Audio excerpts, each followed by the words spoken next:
Hello, my Teaserking family. How is everybody today? Well. Two more winners by the Teaserking. With Detroit beating Tampa 31-23, we had the game even. My score was 27-17. They won 31-23. Pretty fucking good. In the last game, I had Kansas City 23-20. They win 27-24. Picking the upset, which wasn't an upset. Kansas City, much the better team, much the better coach, much the better quarterback, much the better defense. How they were the dog is beyond me. And that's where you take advantage of a team that should never have been the dog. It was the dog, and guess what? They're the dog this week. So Detroit, Tampa, again, it got high scoring, which I thought it would be in the low 40s. We needed 43 on the over. I knew Detroit would score. They're the over team, and that's why we do the overs and the unders. And Tampa, I wasn't sure they could get into the 20s. Otherwise, it would have been an easy over. So I figured they'd have trouble scoring. Let's go Detroit. So again, trying to figure out which way to go. However, they actually scored more, which actually just shows you how bad the Detroit defense is. Any way you slice it, tooth missing. Anyway, you slice it.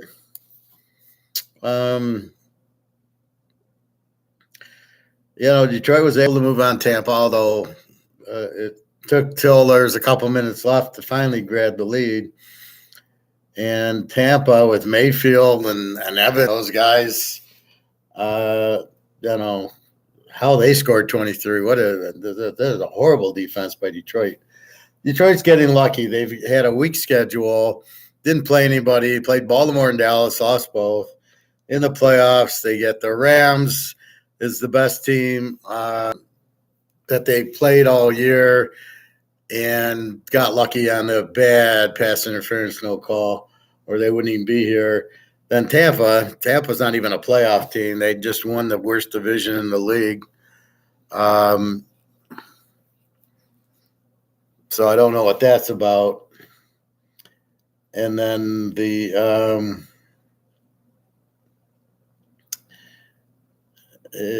so here they get the Niners. Okay.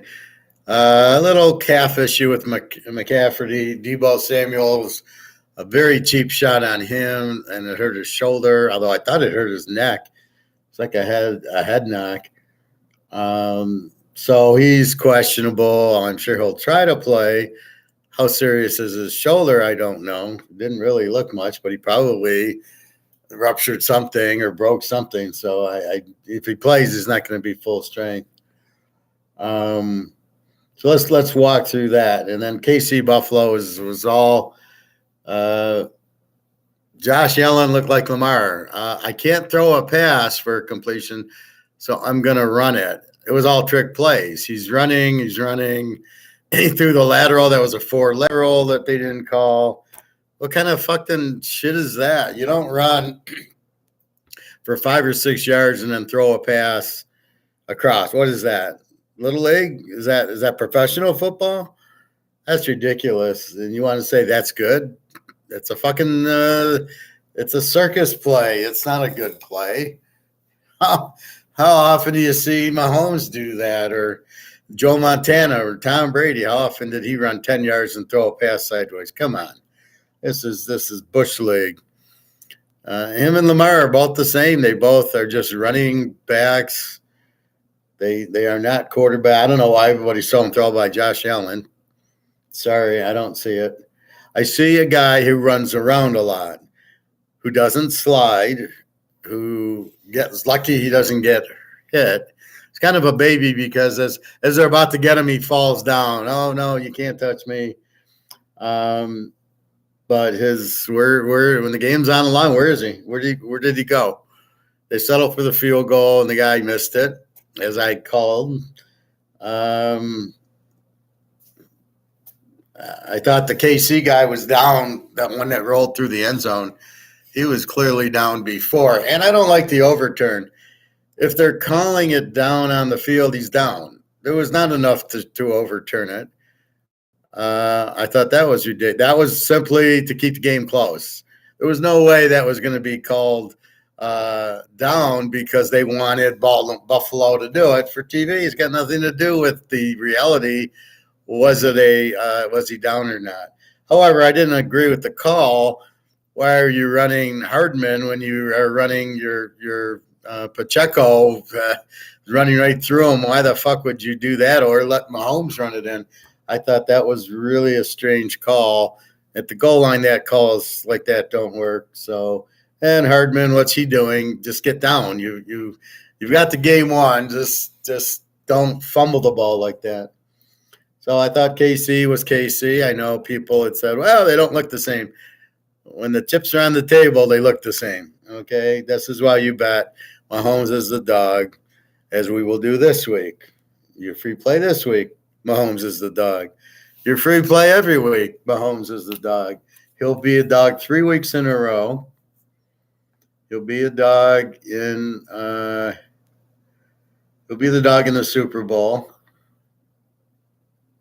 because they'll be playing the Niners, and the Niners should be favored. So we got to see how Deebo Samuel is. If to bet, then they'll need Samuel. Without Samuel, I think the KC beats them. Purdy, the ball was wet. He obviously doesn't have big hands.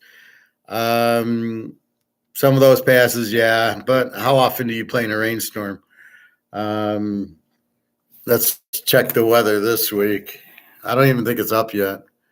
I tried looking at it, but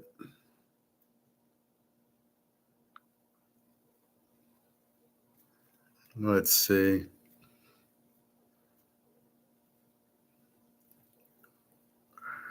wasn't up before. They still got KC Buffalo for some reason. They haven't switched it over yet.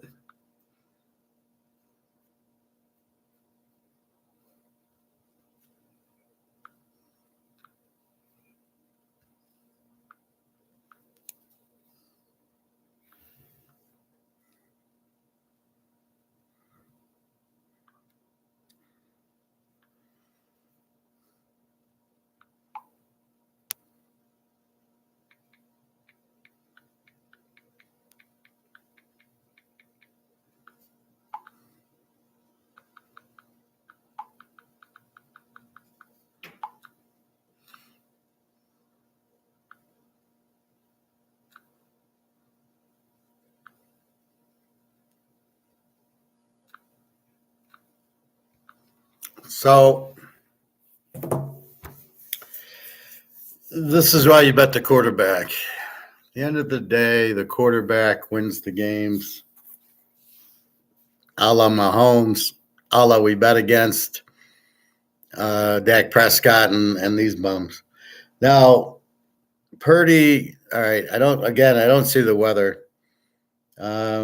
All right, he had a tough time throwing in the rain. How often do you get a rainy game? Yeah, still, he looked pretty shaky until the end, and he was fine. So I don't know what happened in the game. There was that one play to McLeod didn't run back. He threw him open, and McLeod didn't go open. He kept getting covered. All you do is go back inside, and that was a 50-yard play. So my take from last weekend, Houston, that's exactly who they think you are. Stroud's exactly who I think he is. I mean, they had such a weak schedule with their division. Indy, Tennessee, Jacksonville, they all suck. Here they played Baltimore twice. They got their ass kicked twice. Again, the problem is the league is so bad that they're playing such easy schedules, especially when you're in the NFC South or the AFC South, because the rest of the league, the 4 teams you play, 3 of them are crap. So it dilutes it and makes them look better than they are. Houston's not a good team, but they look better because of that. I don't know.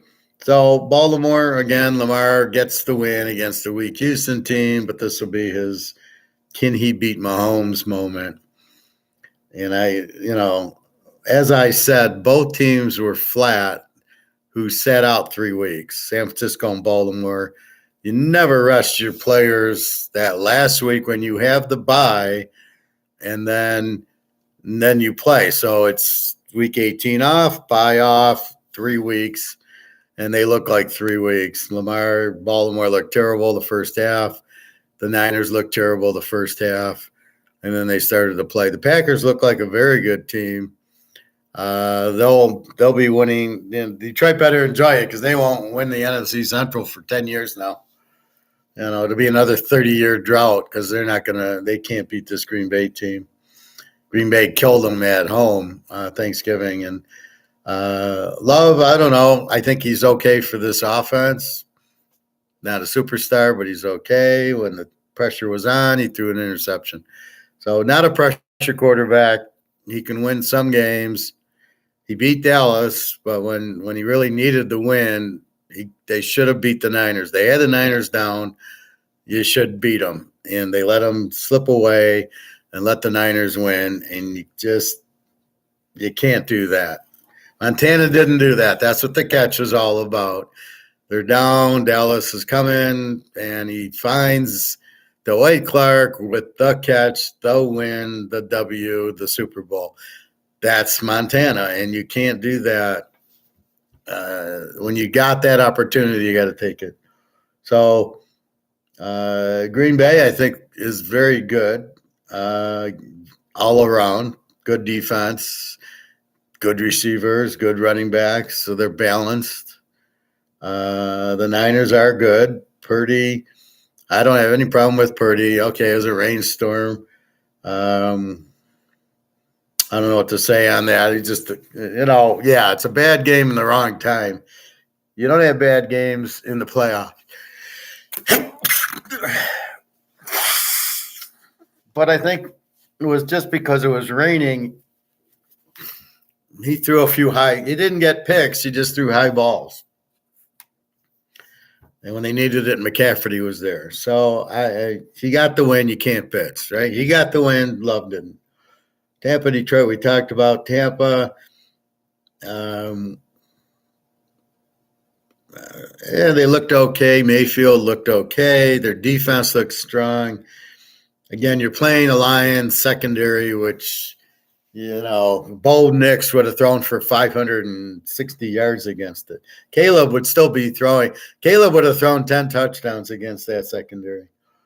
Penix, too, all of them. Hartman, Daniels from LSU would have had 15 touchdowns in the game. They are pathetic defensively. Again, they're winning, playing like a high school team, and even then, they almost didn't win. Now, somebody has to explain this go for 2 when you're down 14. This is the stupidest thing I've ever seen. No good can come out of it. What? So if I get it, I'm down 6, then I need a touchdown to win the game. But that's not what you're playing for. When you're down 14, you get down 7. If I want to go for 2, I go for 2 at the end of the game, which nobody will. Nobody goes for 2 at the end of the game. You take the overtime. Look at Buffalo. They kicked the field goal. They didn't say it's 4th down. You know what? We got to go for it. No, they kicked the field goal at the tie, but they missed it. But that's what they did. None of the other games, Frisco did go score the touchdown. They kicked the extra point. What a shocker. Then the announcer had it was so stupid. He goes, there was the offsides penalty. He says, well, maybe they should take the penalty and go for 2. Why would you do that? Are these people so stupid they don't know what they're doing? You're up by 2. You kick the extra point to go up 3. That's what you do, because then they kick a field goal to tie you. You don't go up 4. What does 4 do? Then the field goal. Yeah, but the odds on getting it are so slim. You always kick the extra point. Get up, 4, and then you lock them, the score, you got up 3. It's 24-21. Kick a field goal to tie. Well, what are these idiots thinking? Yeah, go for 2 and get up 4. Well, if I miss it, why don't they think they're going to miss it? They think they're going to make every 2-point conversion, every 4th down, and yet they don't. They don't make any of the 2-point conversions. I don't get these coaches. They got their heads so far up there. They're so stupid that they don't know what they're doing, that they go to what does the algorithm say? Oh, fuck the algorithm. The algorithm on going for 2 is a macro approach. It's every time they went for 2, this year or the last 20 years or what is it? And it's 52%. So you automatically go for it if it's over 50%. But I don't bet games that are only 50% for me. Hold on, I got to take my dairy.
Sorry about that.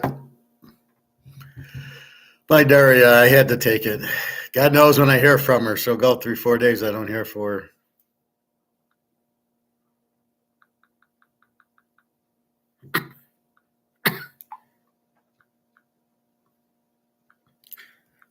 All right, sorry about that. So, where was I at? Apologize for that. Let's see. So,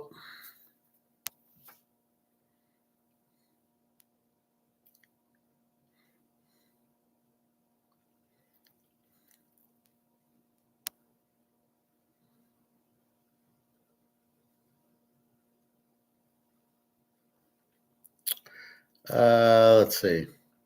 Lost my train of thought. Daria does that to me. Okay, so um,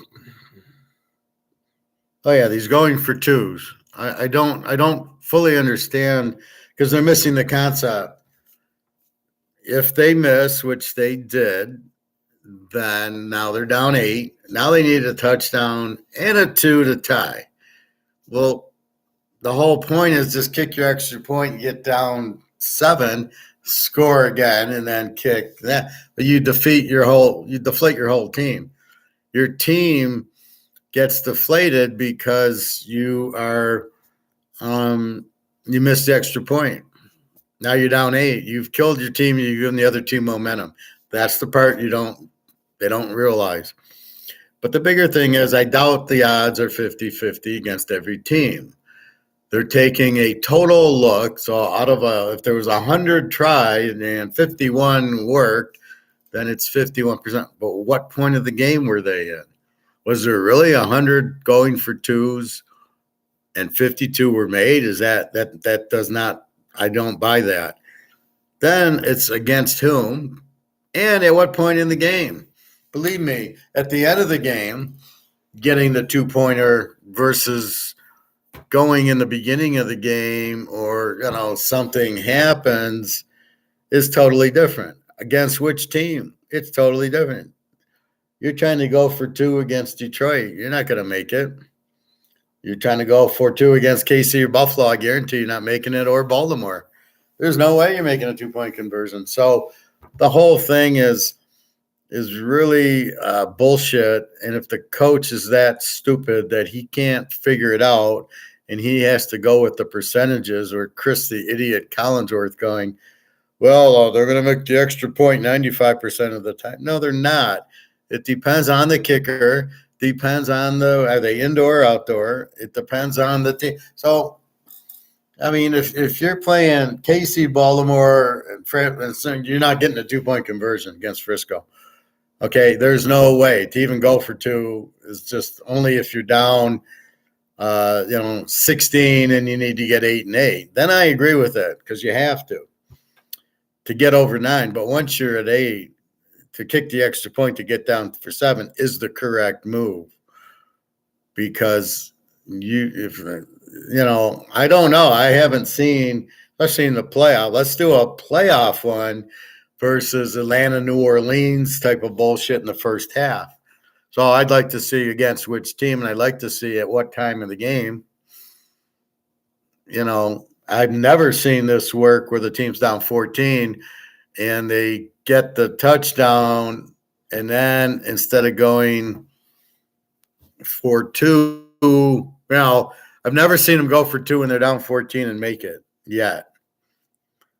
So it might be different parts of the game, and maybe they go for 2 after a penalty. They called offsides now. Instead of at the 2, they're at the 1. Maybe it's the Philly push. Oh, okay, so it's it's a whole different animal. Who's doing the going for 2? If it's all Philadelphia, then guess what? You're not Philadelphia. You're Tampa Bay. It's a coach that doesn't have a clue what he's doing, as far as I'm concerned. If I'm the coach and I'm down 14 and I score, we're kicking the extra point. We're getting down 7. We score again. We're kicking the extra point and going to overtime. There's no fucking way I'm losing the game by going for 2 unless I got Dave Casper on my team and Ken Stabler, or I'm running that play. If I can run that play and not a trick play by the Lions, who still don't understand. The refs didn't do anything. The refs called number 70. Number 68 caught the ball. Is number 68 number 70? No. If number 68 is not number 70, then how did the refs screw them? The Lions knew number 70 was the call. They heard it on the loudspeaker. What are they, a bunch of idiots? I mean, that's what the call was. Again, this going for 2 is just Bush League. It's absolutely the stupidest play in the world. I don't care what the stats say, because the stats are like macroeconomics. Okay, if you want to go there, All of the prices are up or down. It doesn't work that way. Macro doesn't work. That's Keynesian. And that's what they're doing here by just taking a total, going for two and getting it is bullshit. All right. So with that, did I tell her to sleep?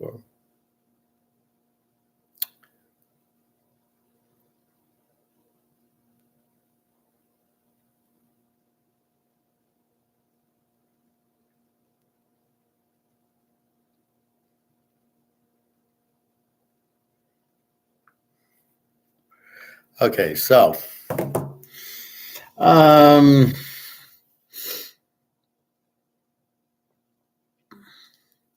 enough of the going for two and the fourth downs. They're all bullshit. You have to know the time of the game and, how often does it work against each team? It's the stupidest thing. It's not even worth it. It's just a waste of time. You would never go for, you would always get down by 7 and then tie it up. Okay.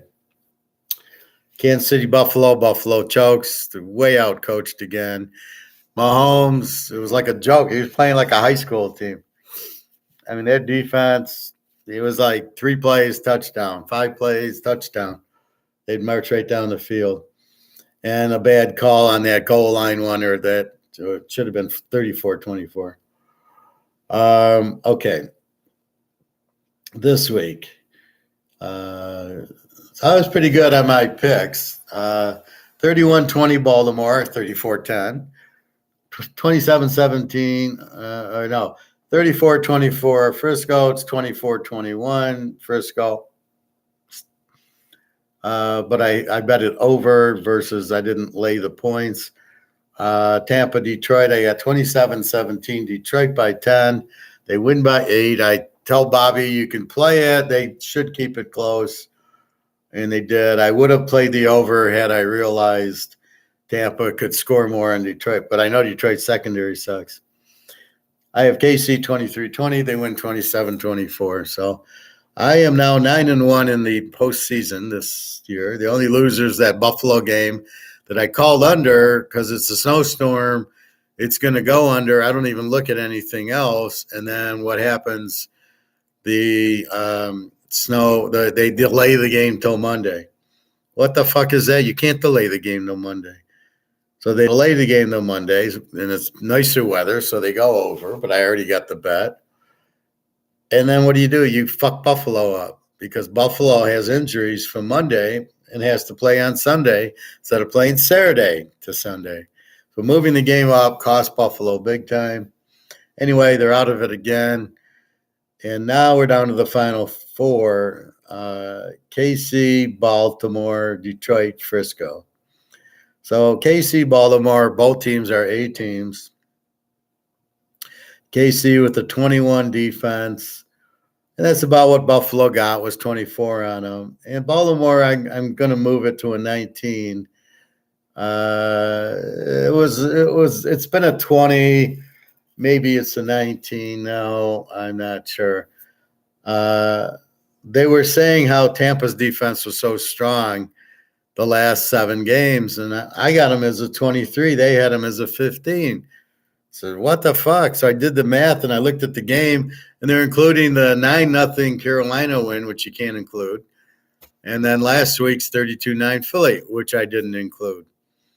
So I go back my 7 weeks, which is till week 17 to week 10, and they're giving up 20 points a game. Green Bay, New Orleans, whoever they played, and they're a 23 defense. And then here come the Lions getting 31 on them. That's what I thought. That's why I did it, and that's why I couldn't understand. They're not a 15 defense.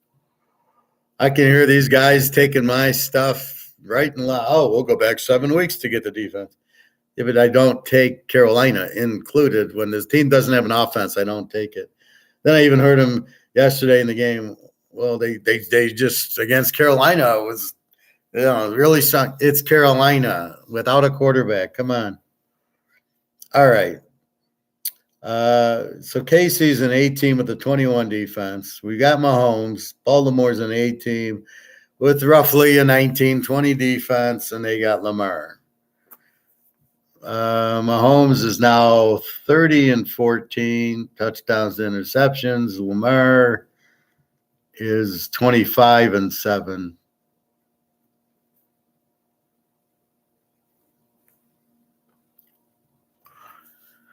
So you can see the problem with Lamar. He only throws 25 touchdowns, and you can see Mahomes 30-14. Now I know you guys didn't like Mahomes. Kansas City doesn't look good this year. At the end of the day, that's why we bet the best. The winners are winners. They turned the switch and said, okay, yeah, we're in a playoff game because they're playing Buffalo. That's the point of it. They didn't look good. They lost to Green Bay. They lost to Denver. But this is a playoff game, and they turned the switch on. So anyway, they do what they do. And now next week, we got Baltimore 3.5. 44.5. I had 4 and 47. Let's see if there's any 4s out there. 3.5. There's some 3s and 3.5. So I like this is what this is 3.5. I'm sorry. So I like the Chiefs at 9.5. I think it's a no-brainer. Hey Bobby Bo, did you like that Tampa pick I gave you? Well, did you for a moment have a doubt that Kansas City was not going to win that game? I never for a doubt doubted Mahomes because it would be 5 plays and a touchdown, 6 plays. He's hitting Kelsey like there was just him and Kelsey. What was that one play to Kelsey for the touchdown? There wasn't anybody within 20 yards. Oh, come on. So this is why you bet Mahomes, and we're going to bet Mahomes again this week against Baltimore, against Lamar. It's a joke. It's like a pro against a college guy, Lamar. But so Baltimore's 3.5, 44.5. I got to go with KC and 9.5, and then we'll figure out the second half of it. At the end of the day, you cannot blitz Mahomes because he knows how to read it and gets rid of it, which is why he's the best, is because he can read it and Burrow can read it. I'm so sick of these guys. What was Allen doing? He was running the whole game. I thought I was watching Lamar. He took the ball and he ran, and then he threw that little lateral after 10 yards. That was a 4 lateral that they didn't the guys – when they were sleeping, they were slow on the replay, and then they hurried up to the line in case he didn't call the timeout to challenge. But yeah, what are the refs looking at? I mean, they're blowing these calls left and right. It's just unbelievable. But yeah, Bobby Mahomes, this is why he's the best. He knows where he's going with the ball. He didn't even break sweat. I don't think he got touched the whole game. He didn't get sacked. I don't recall him like getting touched. He just went back, Mississippi, 1 Mississippi, 2 Mississippi, 3 minutes, and then he threw, and Kelsey would be wide open. And even Van Scanling looked good, and Pacheco ran good. This is why you must have a running game. I think this is the best KC team they've had because they have the good running and Mahomes and Kelsey, and now Rice is looking good. Yeah, I wouldn't want to play KC. Baltimore is going to be in trouble because they will handle Lamar. KC's got a strong defense and a strong coordinator. I would not be surprised if Lamar throws 2 or 3 picks. By the way, did you see that Bills fan crying after the game? No, I didn't see that. I quickly turned on the other game once I knew it was over. They put the camera on a grown man crying, mouth wide open, and that's socialism. Everybody, how do you feel? The emotions and the crying, and I'm surprised they didn't go to the kicker's family. Let's see mom and dad cry. I get so sick of seeing the family. Well, this is Buffalo's problem, right? They're a bunch of crybabies. Um, yeah, it's hysterical. Um, so yeah, I understand what you're saying. What do they expect? This is why I'm not a Lion fan. I don't. There's no way they'll beat the Niners. Their defense is terrible. They gave Mayfield 400 yards passing and 23 points to Mayfield. And Tampa, who's an under team, they average 20 points a game. They're at home and they give up 23.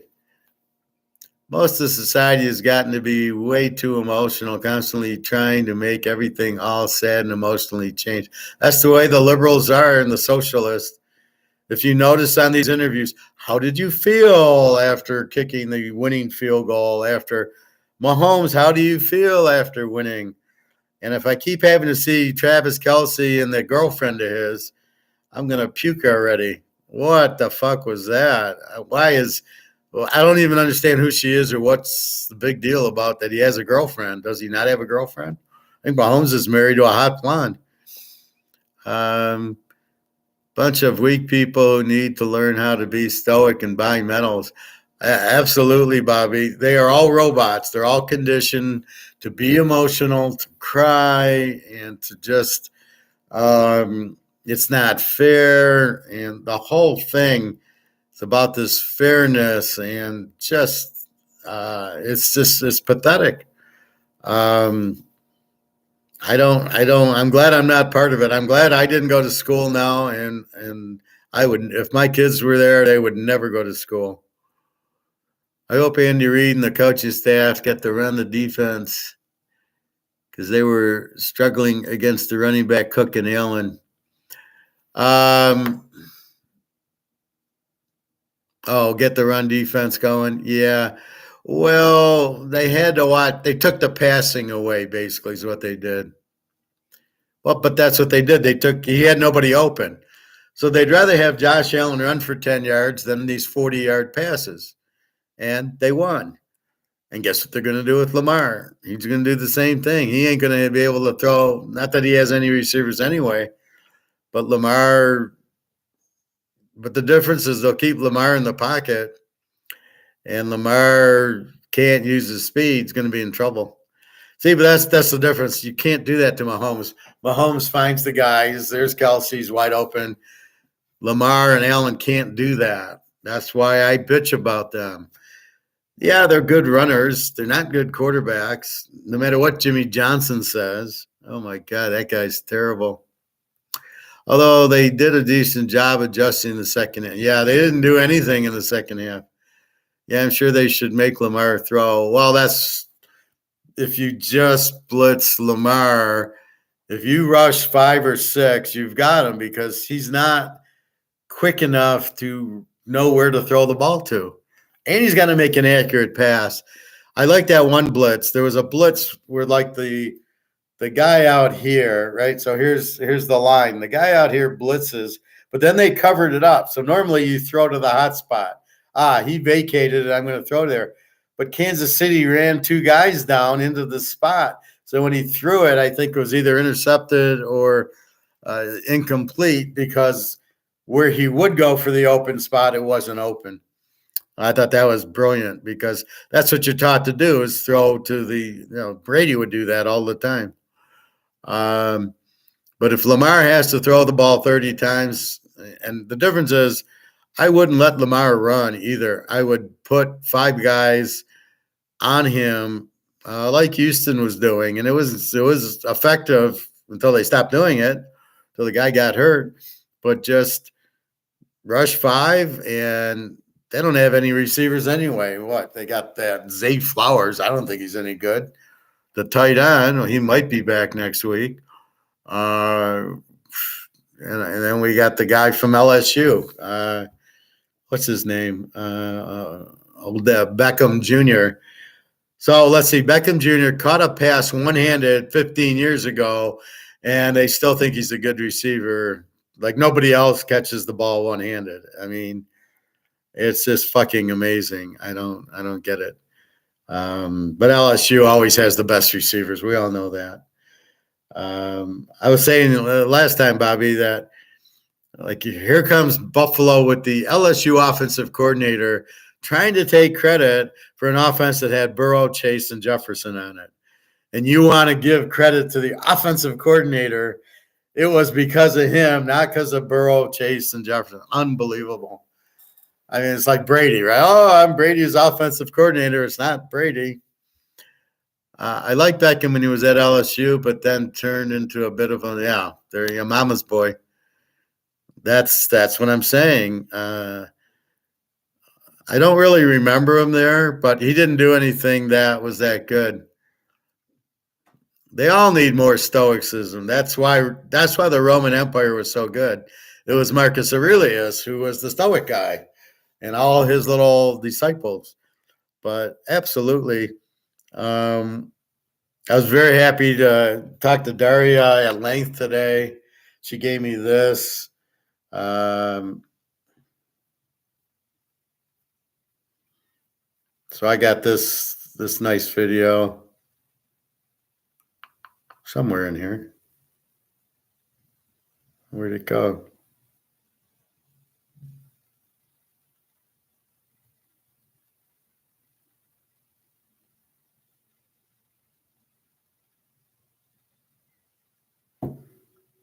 So she sent me that. It's just a video of her, but it was nice to get. She didn't say anything in it.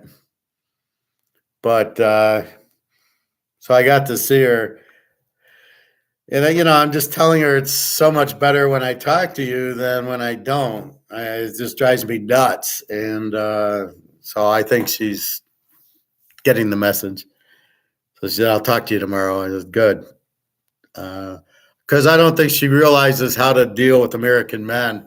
Russian men probably don't give a fuck and just call for sex. And I'm more of a lover type of person.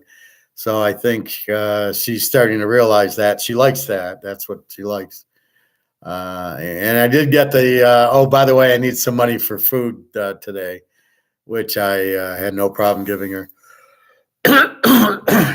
So this is the problem between Lamar and Mahomes and Allen and Mahomes. And this is why Mahomes wins. That's why he's in all the Super Bowls. He beats Buffalo every year. Lamar doesn't even get there. He gets lucky. They faced Houston, who's a minor league team. So now they get the big boys. I don't care where the game's at. They have no chance. That's cool, Professor. She's still keeping an eye for us on the gold and silver. Yeah, he is. She is. And I'll talk about Mark McGuire had a little bit in that video I was showing. There's other pieces that are for the gold and everything. I'll walk you through that today. She still hasn't gotten her passport. So I keep saying I'm looking forward to our trip in Turkey. And I keep waiting for her to say, so am I, but maybe she'll say that tomorrow. But she's waiting for her passport. She's like, they told me a month. It's really, well, it was in the middle of November, so middle of December. So it's 2 months now. But you had the holidays. So I said, it said 8 to 10 weeks. I would expect by the end of January. Then we can book the trip. But then I keep telling her, but if the war's over, once they let U.S. to get the visa to fly in and the flights open up, then I'll just fly to you. But I don't know what'll happen because right now this is like, not official. The war is over.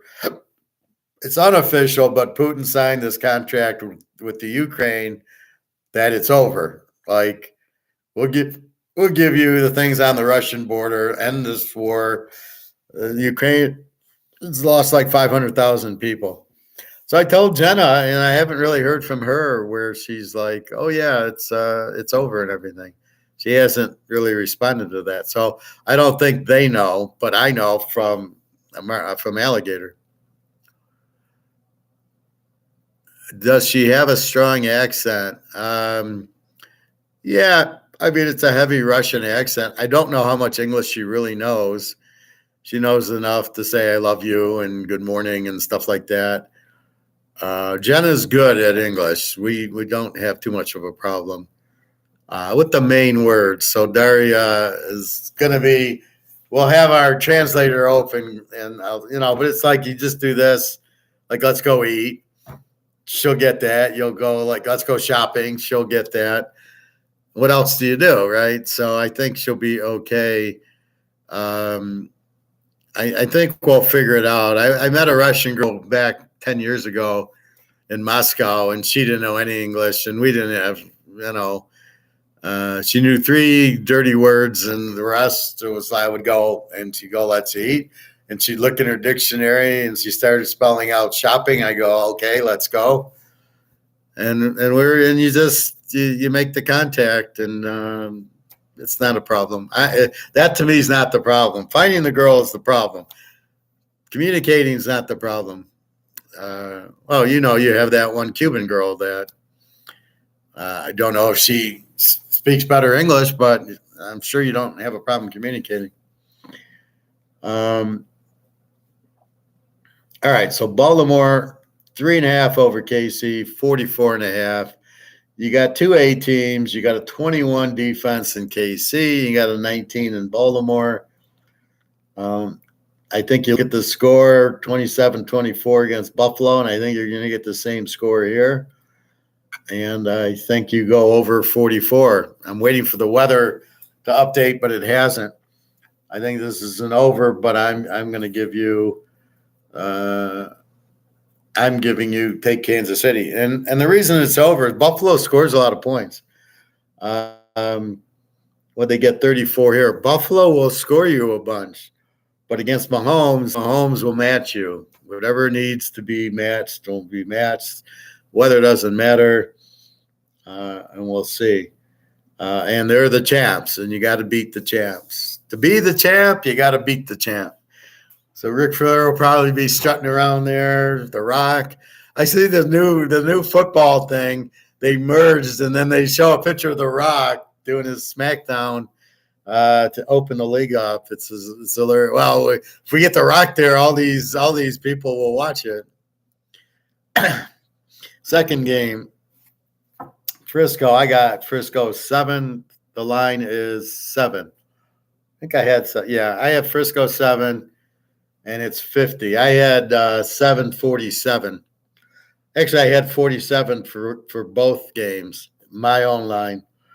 Detroit's the over team with this terrible 400 defense. Purdy will light it up. Deebo Samuel is not there. Kittle will light it up, and as well as the other Ayuk. And they'll find, if Deebo Samuel's not there, they'll still have a guy. McCaffrey will run it down their throats. They're on grass. They're on the road. They played on grass once before at Baltimore and lost by 75 points. So they're not, I wouldn't say a good road team, a good grass team. San Diego was in the dome too. So this is a huge advantage for Frisco. Let's hope the weather's better. I'm not worried about Purdy here. He'll light it up. I mean, Mayfield did. The over-under is 50. I love the over here, 44.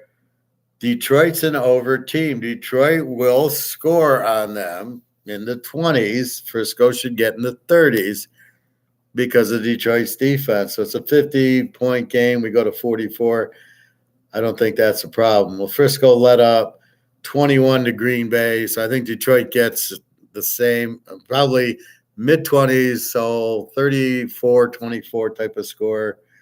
I think you go over because if you bet on Frisco, Detroit will win, and we don't want Detroit winning. You can't take Detroit. I do not trust them.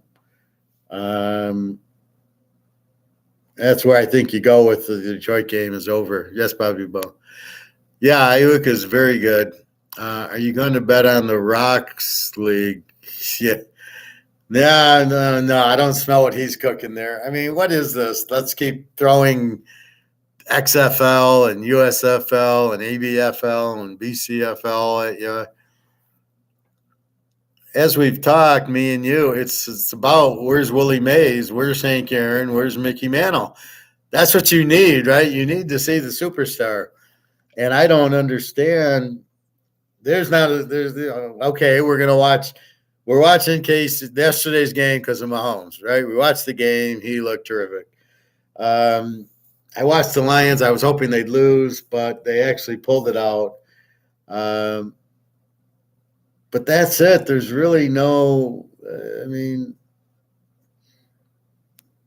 Maybe I watched Love and Purdy to see if they're any good. Is Love any good? I don't know. He choked. And then Lamar Stroud looked like he was. My first thought is this is the Michigan game again. Stroud's disappeared, and they're getting their ass kicked. It's Michigan one more time. That's how I felt with Stroud. They only scored on a punt return. They didn't even score. And Baltimore's got a good defense, but so do the Niners, and so do KC, and so do Buffalo. What are they going to do when they play those teams next year? You'll see the real Houston team next year when they have the harder schedule and they go 4-13. This is what I'm warning these people about, but they won't listen to me. So I think, Mahomes is 30-14, kind of a bad year, but a lot of them were like against the Lions in week 1, it hits the receiver right in the hands. He knocks it up, and the guy intercepts it. That's the type of interceptions Mahomes was throwing.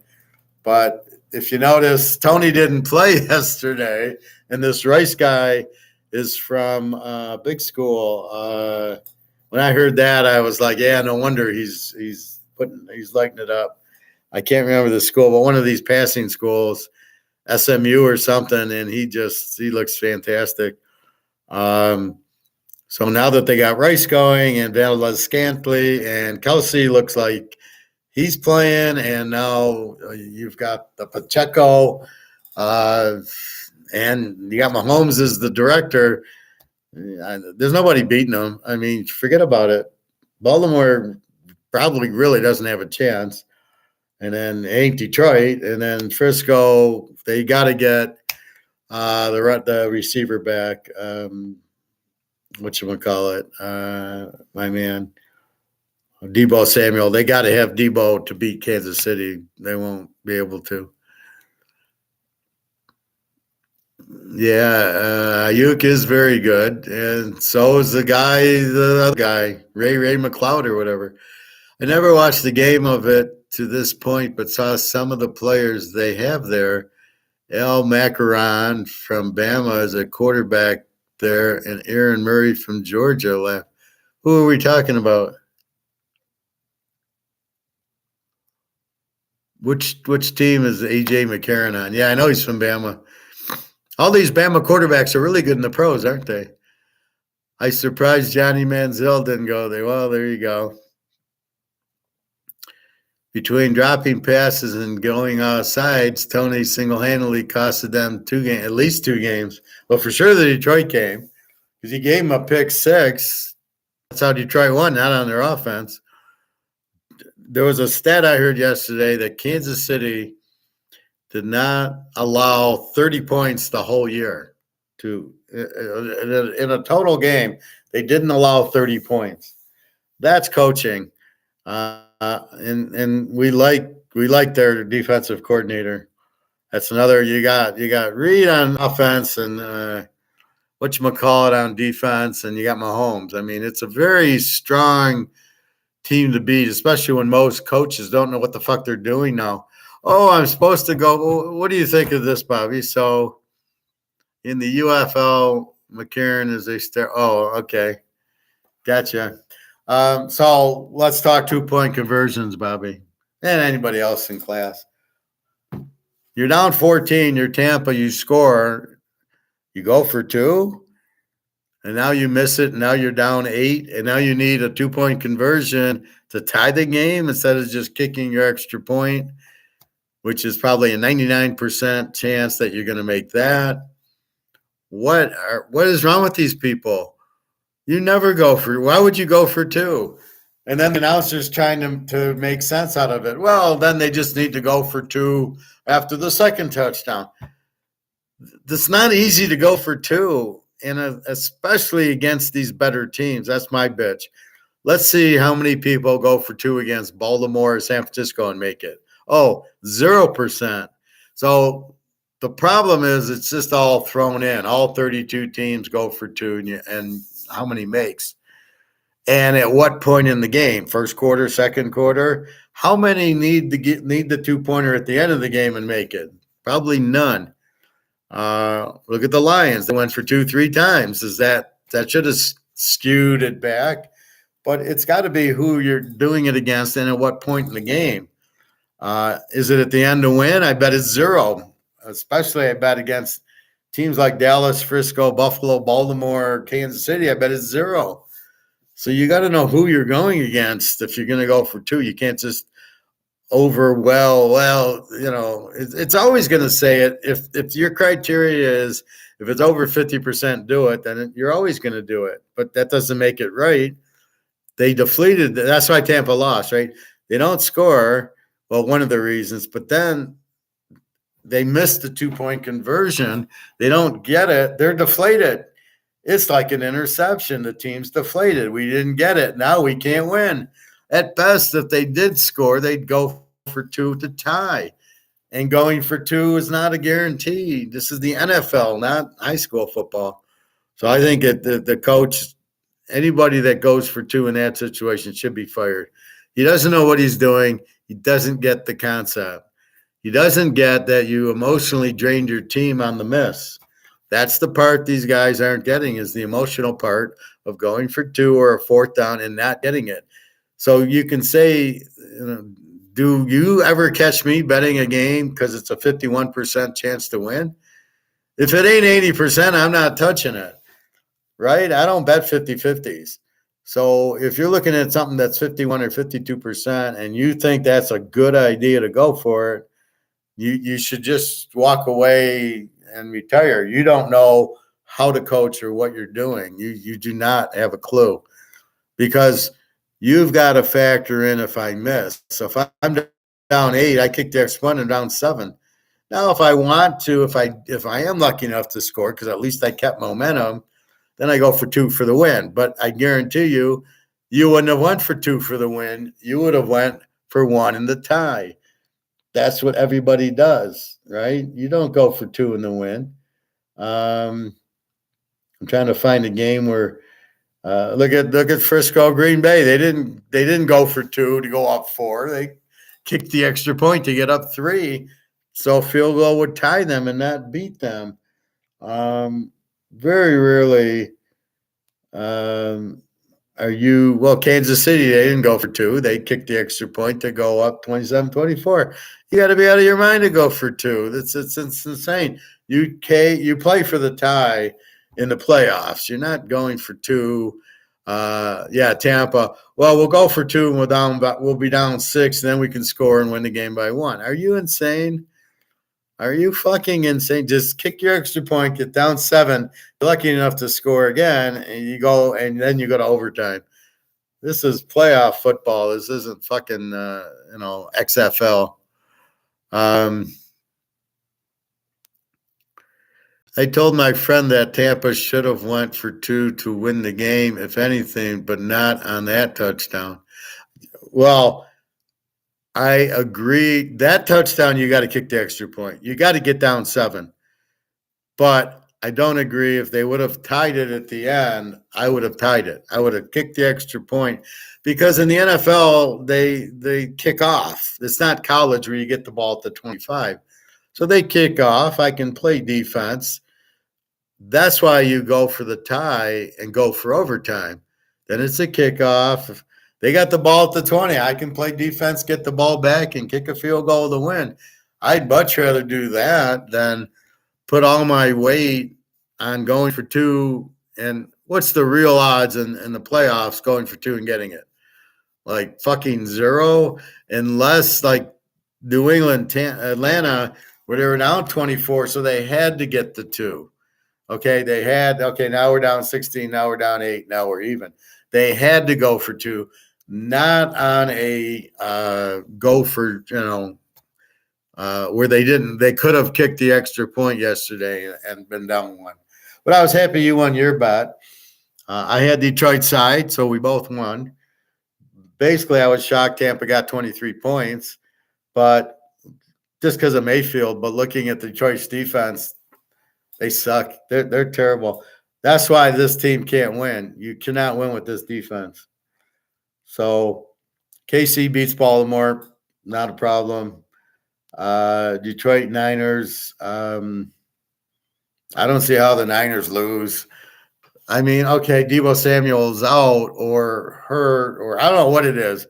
Is it his neck? Is it his shoulder? Is it a pinched nerve, stinger? What the hell happened to him? It just looked like it was a helmet to helmet. So I was surprised he was out, but he was in street clothes, so he must have banged. It must be a nerve because he looked okay. He just couldn't play. And then, McCaffrey looks good. Purdy, I don't know this rain problem. He must have small hands. But if it ain't raining this week, normally after a bad week like he had, and he's still won the game. So you might think Josh Allen's better, but Purdy won his game. He drove the team down the field and got the touchdown, and Allen didn't. I mean, they still were settling for a field goal. That's my point about Allen and the running quarterbacks. Why didn't he drive him down and score the touchdown like Mahomes did? Mahomes didn't say, Pacheco, and he scored a touchdown. And they got up 27-24. They didn't stop for the field goal, but yet Allen drives them down. Oh, we'll kick the field goal. And that's where the wind gets you. It's 15 miles an hour. How the kicker doesn't understand this and kick the ball more left, I don't know. But you can't rely on a 43-yard field goal in that game. And even if he made it, you got a minute and a half for Mahomes, you're going to lose 30-27. So you had to score a touchdown, and Allen didn't show up. That's my point about Allen. It's not, yes, he can make some good runs, and he can make some good passes. So he's Dan Faust, basically. Yeah, Dan Faust, good Dan Marino, good quarterback. When the game's on the line, they don't show up. That's what I talk about. So I'll take Mahomes on the line and again I'm getting 9.5 this week. It's like another Christmas coming again. Then we got so I think KC wins, and then Detroit Frisco. Frisco got to win it. Detroit, they haven't beaten it. They still haven't played anybody. All right, the Rams was a good team. Tampa sucks. Dallas, they lost to. Turns out that they suck. The one good team they played, Baltimore beat them by 40. So I looked for the Niners. They had their scare because they rested their players. Next week, I think Purdy's sharp again against this defense. He'll have a field day. He'll throw for over 400 yards and 5 touchdowns because Detroit can't stop anybody. But Detroit has a very good offense, but you need the defense. Kansas City won because of their defense. Buffalo lost because they didn't have their defense. And Baltimore shut down Houston. Everybody loves Houston. Yeah, okay. CJ Stroud saw the blue helmets, thought it was Michigan, and choked again. And, Frisco, better team all around at home. Go to the Super Bowl. They've been there. There's no way they're not winning. Hey, Greg and John. Yeah, it was a weird pick. I mean, the series, see, here's what gets me about the NFL. The whole series before, Detroit's up 14, they're playing this soft zone and letting them complete passes down the field. Then it gets down, they're down 8, and all of a sudden they play their normal defense. Why do they fuck around and not just play their normal defense down 8 and down 14, up 14, and just close out the game? So, yeah, it was a bad pass. I don't know what he was doing. There was no rush. It reminded me of the Jordan Love pass against the Niners. He didn't need to throw that ball, and it was like on first down. And again, he just wanted to get rid of it. He wanted to end the game and lose. He wanted to lose, and that's what he did. and that's what Baker did. It wasn't Ohio State, unfortunately. By the way, Gronk agrees with the professor and Bobby Bowe about Taylor Swift. He said that they show her a bit too much after every play. Well, okay, you seen Mahomes' wife? She's about 20 times hotter. Do you ever see Mahomes' wife in the stands? I don't think so. I mean, so why are they showing like this Taylor Swift shit? I don't even know who she is. She's some singer, big fucking deal. Like they've never had singers before. I've never heard her songs. I don't really care. It's a waste of time to me, all that shit. But yeah, why are they showing? And now they're showing Kelsey's brother. I'd be pissed off. Wait, you're a Philadelphia guy. Don't be sitting with the Kansas City guy. I don't care if that's your brother, your father, or your son. You don't sit with them. You know. I shouldn't even know you're at the game. You certainly shouldn't be on TV. I thought that was ridiculous. Yeah, that's what we were talking about. Great. I said that before I read it, Greg and John. Yeah, it's terrible. It's you're a Philadelphia guy. We don't need to see you.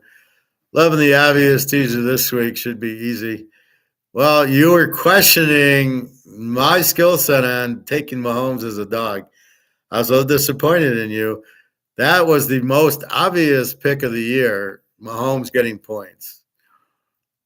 And you didn't even have it in your three-team team. You had Houston even, Frisco even, and I think you had Houston over. And the Houston over won, but the most obvious of the three was Mahomes getting points. Hi, Greg. Yeah, I saw that. You take Mahomes' wife over Swift. I think she's a hell of a lot prettier. My point is that if Mahomes has a hot wife, why aren't they showing Mahomes' hot wife? Why are they showing Swift? Because of Kelsey. Like, you're not showing Kelsey's girlfriend, you're showing Taylor Swift. So if, I don't know, if you had, I don't even know movie stars anymore, but if you had a hot movie star, then would you show her in the crowd? And if she is in the crowd, then why don't you do like the NBA did? There's Jack Nicholson and there's Diane Cannon. All right, show the celebrities. Go right ahead. Then I wouldn't mind, but that's not what they're doing. They're just showing Taylor Swift and nobody else, and I don't give a fuck. I did end up going Niners, Ravens, and Chiefs for my biggest one. There you go. Well, that's what I do since the 70s is whenever you got like when the 70s Steelers were there, you might have taken Stabler. I'd taken the 70s Steelers who beat them every time unless that one time when they were all injured. That's what you do is you play the cream. You play Lawrence Taylor. You play Joe Montana. You don't even ask. It's an obvious bet. Brady when he's a dog. It wasn't even Brady's a dog. I'm betting my house on it. Montana is a dog. I'm betting my house on it. It wasn't even close. And they'd win every time because they are winners. That's what you're looking for, and that's what you're betting. I didn't even look at anything this week. I got Baltimore 3.5, free pick, take KC and 9.5. I don't care. I watched the game. I assume KC's pretty healthy. I don't know what's going on with Baltimore except Lamar's their quarterback. I'll take Mahomes over Lamar, and especially if they want to make Lamar the MVP of the league. Do you think Mahomes? Here's Mahomes. I'll show them. I'm the fucking MVP. I'll show them who the real MVP is, and he's going to light up Baltimore. You watch, and they'll put pressure on Lamar. He'll have one of those oh shit games. Oh, Lamar, you threw 3 picks and didn't throw a touchdown pass. The real Lamar will come out against this defense. Bobby, I was telling everyone take Mahomes as a dog. It's not dog like Georgia. It's dog, D-O-G, Bobby Bo. It's like taking Brady as a dog. they they come through with an outright win the majority of the time. Brady, Mahomes, Bama. Exactly. There's teams that know they're the dog. That's why that was such a huge lock, Alabama, Michigan. I mean, that was I had him in 5 teasers. It was like a joke. But that's how you bet teasers. I had Mahomes yesterday in 2 teasers. I had the Niners over in 2 teasers. Alabama in 5 teasers, because every week, once I knew the line, and we're still 3 or 4 weeks out, I'm getting these pro games like, okay, I'll put them with Alabama. And the next week, oh, here's a perfect game. I'll put it with Alabama. And they all won because you can't believe you got Alabama in point. I can't believe the line never moved to Alabama as the favorite. It was unbelievable. Nick, Chiefs is the easy one. Still trying to figure out whether to go Niners or the over. Well, I think you got to look at the injuries. Deebo Samuel is key, and what other defensive injuries. But I think the over is for sure going to be there because Detroit scores, but they keep giving up. They give up 400 yards to Mahomes. All right, we expected Stafford, who got 400 yards, and Dak got 400 yards, which you never know, and Kirk and the guy from Minnesota, Mullins, got 400 yards twice. I mean, this is the worst secondary I've ever seen. So we know Purdy's not going to play that bad of a game again. He's going to have receivers wide open all over the field, and Shanahan's already laughing his ass off because I guarantee you he's talking to the Green Bay coach who beat Detroit, and he'll know. And then he's talking to the Ram coach, so they both play Detroit, and they're both on the phone going, okay, these are the plays that'll be wide open. I guarantee you he's doing that because these are all like their little buddies. So look for at least 400 yards passing for Purdy. And, they had the close call. It's like the NBA. It's like the college tournament. They have that. They win by 1, and they miss at the buzzer. Then they go on to win the tournament, beating everybody by 30. Like they escape, and now they get pretty pissed. And I think Frisco, with that defensive line, Bosa, everybody, this is not the team. Detroit on the road on grass in the Niners. They're only winning because they're playing like a high school crowd or a college crowd at home. All right, so they beat the big Tampa Bay team, and okay, the Rams were pretty good. I give them credit for that, but the only other team they played that was any good was Baltimore and Dallas, and lost them both. On the road, they're not a road team.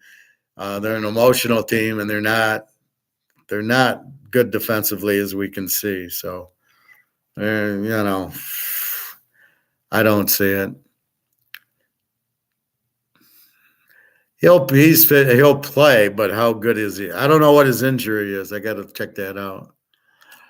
I said no more for Bama because Saban. Yeah.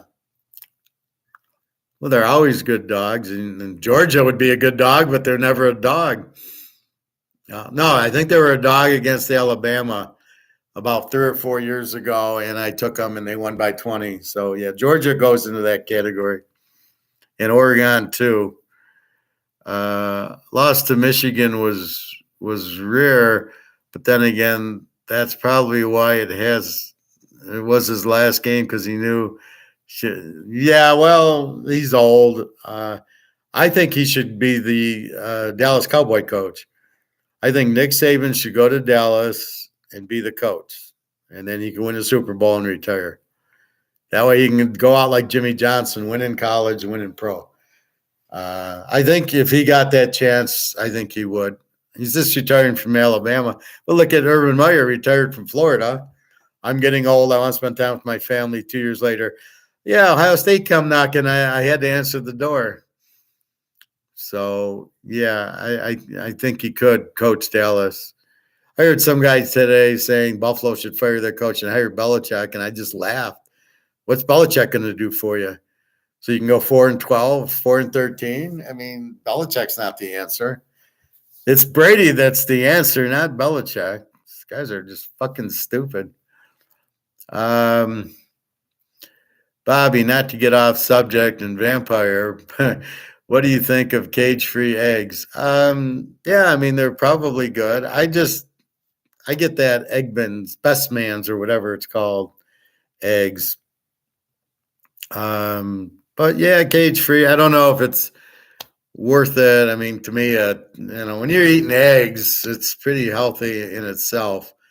So I'm not really sure if you need the cage-free, but maybe it can hurt you. Oh, you typed it in twice? Okay.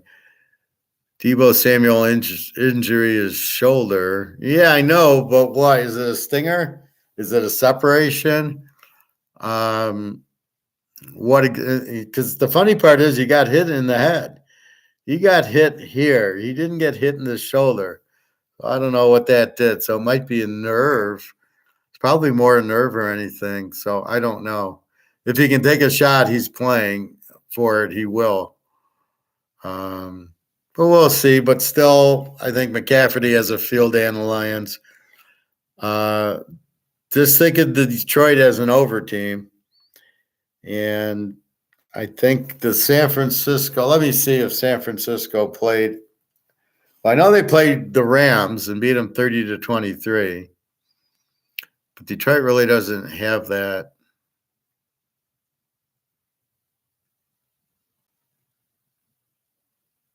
What the fuck? All right. So the 49ers,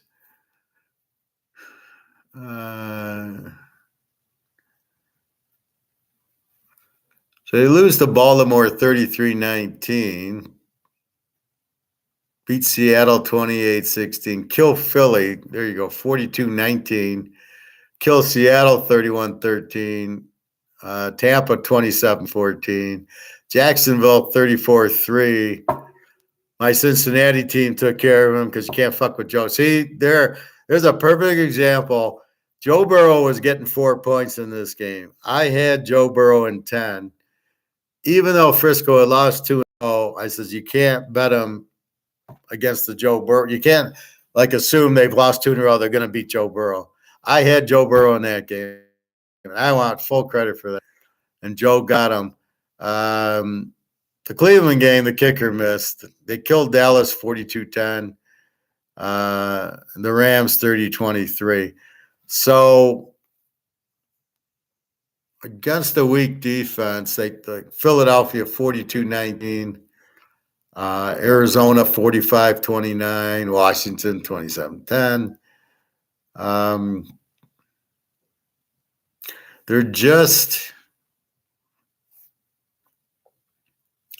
they score a ton. I mean, 34 Jacksonville, 27 Tampa, 31 Seattle, 42 Philly, 28 Seattle, 45 Arizona, 19 on Baltimore. That was their bad game. And then 27 Washington. They didn't try against the Rams, 21-20, and then 24 here against Green Bay after the bye. So that was a 3-week. You knew they'd be. So I don't see how Frisco doesn't score the 30. But against superstar offenses, Green Bay 21. The Rams doesn't count because Stafford didn't play. Baltimore, they gave up 33. Arizona 29. So this should be a very high-scoring game. And against weak defenses, they should really light it up. So I think as far as that goes, let's see what the injury says here on Debo.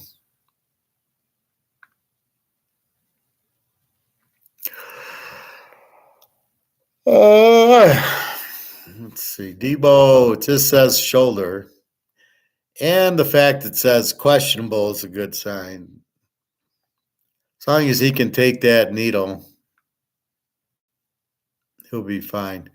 So 70-50 is I can take Frisco down to 1. Should be a winner. 50 down to 44. definitely a winner. I mean, that should be an easy winner, 44. That's 24-20.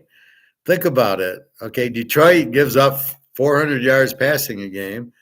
That's going to be at least with Kittle and even Ayuk and the Ray McLeod, and even if Samuel doesn't play. And by the way, McCaffrey catches balls out of the backfield. And anytime inside the red zone, you hand it to him, he scores a touchdown. By the way, I don't think they score under 35. Detroit seems to be able to score on anybody but Baltimore. I think they get 20 here, so that's 55, and we only need 44. I think this is an easy over, and I think it's an easy Kansas City. Don't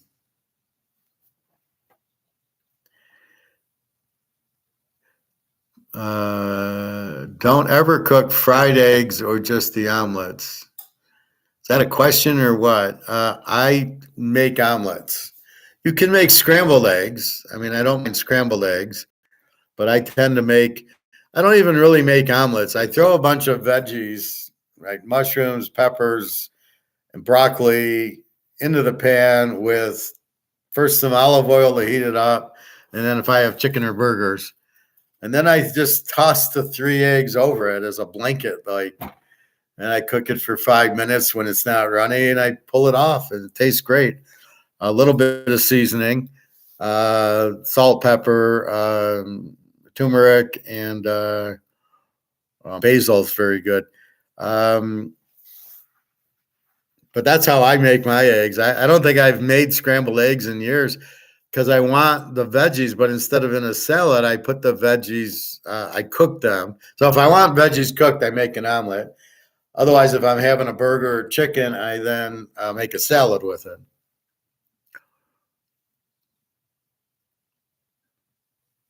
Yeah, I saw Debo out, but wasn't worried. Yeah, as long as we'll call it McCafferty. Okay, he's their MVP. Well, he's what stirs the drink is McCaffrey. It used to be Debo until they got McCafferty. So now you got 2 Debos on the team. It's really hard to beat them. Damn, I got a bit of a sweet tooth after eating now, but the only dark chocolate I have says 8 grams of sugar. So I will what is the degree of the chocolate? Is it over 80? 8 grams, but is it 8 grams per square or what? I mean, you should be able to have 1 or 2 squares. You're eating the cocoa. It was sent from a family member on Christmas. Oh, okay. Yeah, they got to know that it's 80 grams of sugar. I was asking if you ever made them fried. No, I don't. I'll make either scrambled eggs or omelets. That's what I like. So I've never really fried an egg. I'm not sure I'd know how to. Do you fry it like you make a salmon in the frying pan? But isn't that scrambled? So I guess I fry them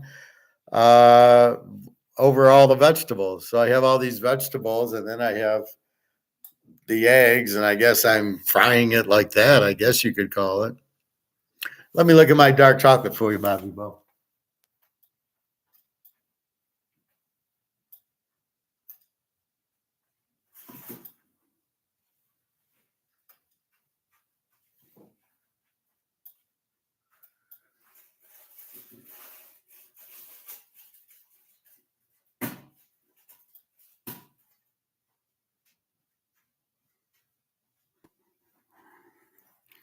So this is my 92% cocoa, 8% sugar.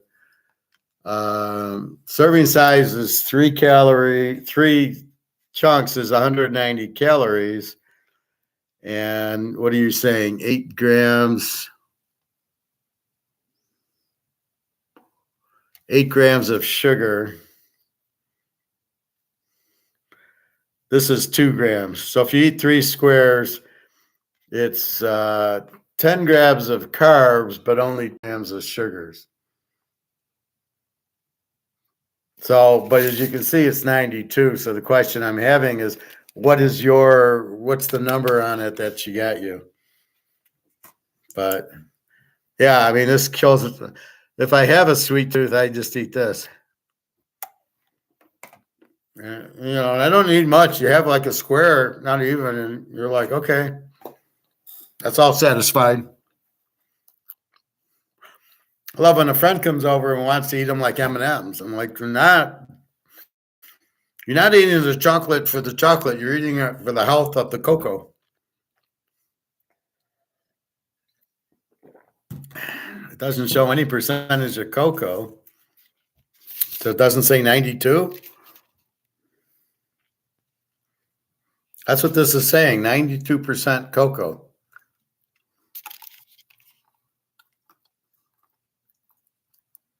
I mean, there's a little cane sugar in it, but it's 2 grams and 10 grams of carbs for 3 pieces, which is nothing.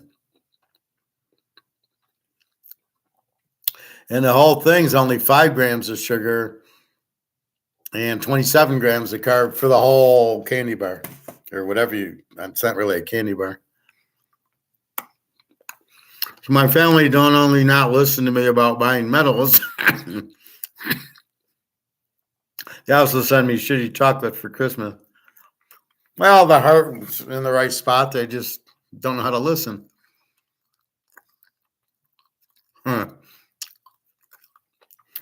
Well, does it say dark? See how this intense dark?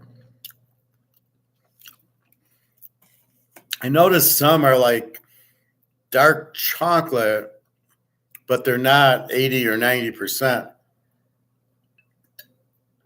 Like you'll see dark chocolate like with raspberry inside or, a fruit inside, but they're not like 92%. So just because they're dark chocolate, it's because it's not milk chocolate, but that doesn't mean it's all cocoa. That's the problem with it. So I'm sure there's some cocoa in it if it's dark chocolate, but I don't know. Does it not have, let's see if this says it somewhere. This will say unsweetened chocolate and cocoa. See, it says cocoa there.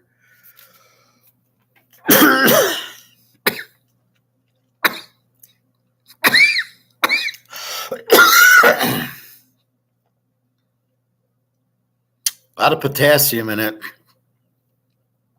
270 milligrams of potassium. So it'll say up here 92%. So I would think somewhere it's got to have a percentage, or it must be really like M&Ms or something. You're gonna have to lay the rock bottom on them, Bobby. Get your family, get them to listen. Put that rock bottom. All right, so those are the 2 games. So let's go to Mark McGuire. So again, you got to take KC as the dog. It's Mahomes over Lamar. Lamar's sweating in his pants. Mahomes is like, oh, they think he's the league MVP. Oh, really? Okay, I'll show you the league MVP. Detroit and the Niners. Detroit's never been there. I don't see them going to the Niners and beating them. They've been lucky. They've been playing a very weak schedule and beat a lot of bad teams. Tampa Bay. Give them credit for the Rams, but that was bullshit because of the pass interference call. That wasn't called. That would have kicked the field goal and won it for the Rams. So that's it. But if they could only beat the Rams by 1, they're not killing the Niners, and therefore I don't see them winning. The Niners had their scare, and I think the Packers are a better team than the Lions, to tell you the truth. The way the Packers were looking, and they were able to beat the Packers. I think even if it's close at the end of the game, Frisco wins the game. They're going to the Super Bowl. They're going to win the game. Mark McGuire is probably a Lions. Well, we'll see.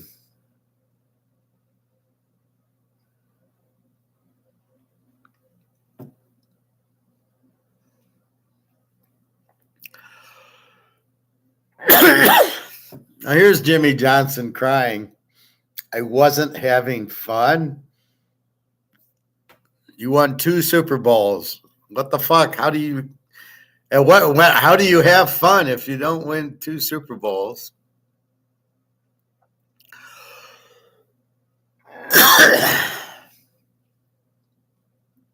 I don't get how do you not have fun?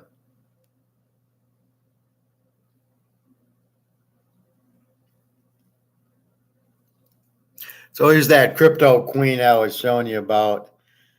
She stole $16 billion from the Russian mafia, and she's fleeing. OneCoin. Oh, but by the way, OneCoin doesn't exist. It's not real. That's the problem with these digital currencies. The digital currencies, you don't. The digital currencies, you don't even know if they're real. If you don't have the gold in your hand or you don't have the Mahomes card in your hand, you don't have anything. You don't know it's real, right? This is in my hand. I know it's real. And I know you can't say it's worth nothing. Even when the dollar goes out, the gold will give me value on it. I'll be able to sell it for a quarter ounce of gold or something, right? And so as I've talked about markets before, so the demand for Mahomes card went up a little bit, beating Buffalo. It'll go up a little bit more, beating Baltimore, and then winning a Super Bowl will make this card go up 5 times. That's how you profit in this. You've got to pick a winner and go with it. And I would suggest buying more Mahomes cards after the Baltimore game. And then he wins the Super Bowl. There'll be a rush to him. So you either want to buy it now or they got to beat Baltimore and San Francisco, or you wait till about a month or 2 after he wins the Super Bowl. Now he's got 3. Now demand goes up and everybody notices it and you want to buy more. And this is the only Mahomes card I have because I got so many cards. The Montanas and everybody else, I don't really, I haven't really bought cards in a while. This was a fluke. I was at a Foot Locker looking for something. I think I was looking for a hat or something. And I happened to notice the cards. And I'm going through it. And there are a bunch of Lion cards, so I don't want anything. And I happened to stumble on this. And then I saw it was 50 count. And I said, how much? He said $50. And knowing a PSA 10 is worth like 100 times more than Beckett, I jumped on it. And I looked at the condition. It's a 10. There's no centering involved. It's good core and a good pitcher, so it should be fine. All right, so let's go to Mark McGuire.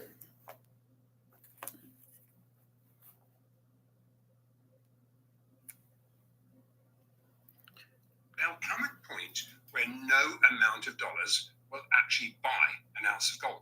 They now have. So did you just understand that comment? No amount of dollars will be able to buy an ounce of gold. That is because the dollar has gone bye-bye. This is what I am teaching you, is the dollar will go out and it has no value. This is what I'm trying to warn people with 300, 400 grand in the bank. There'll be a time that dollars won't be able to buy gold. Well, they won't be able to buy anything because they won't have them. They'll be gone. They will lose their value when people see right now you have to buy dollars. It's a rigged game because if I have Swiss francs and we're with Egon having dinner and then we say, we'd want some British pounds. And he says, okay. He takes his Swiss francs and buys US dollars because he needs US dollars to buy the British pound. And because you have to have that, there's no way out. It's a fixed market. But once they come out with the gold-backed ruble, which is the whole point of what Putin's doing, is to get out of that middleman dollar. So instead of middlemaning it, Swiss francs, dollars, pounds, he wants it to be Swiss francs, brics, gold, pounds. So you'll get brics gold as to buy the other currency. Why you need that is because they're all floating exchange rates. If every currency was backed by gold, you wouldn't need the middle. You would just, because they'd all be worth the same. They'd all be worth an ounce of gold, and gold is central. It's $10,000 an ounce, and all the paper would be worth a quarter of an ounce, a half an ounce, a tenth, whatever. And you wouldn't need the FX. But until then, it's okay, let's Swiss franc it to brics gold to British pound. And that's what you do. So right now, there's no alternative out of the dollar. Once they come out with the gold-backed currency, brings up a competition. Now, I don't need the dollar. I can buy the gold-backed brics. I don't need the U.S. dollar. Well, wait, if nobody needs it, there's no demand. If there's no demand, it's gone. That's what's keeping the demand for the U.S. dollar, this whole rigged game. So that's what Mark's trying to say. We've got this ticking time bomb. Talking gold with the one and only Andrew McGuire. Mark McGuire. I don't know who Andrew is.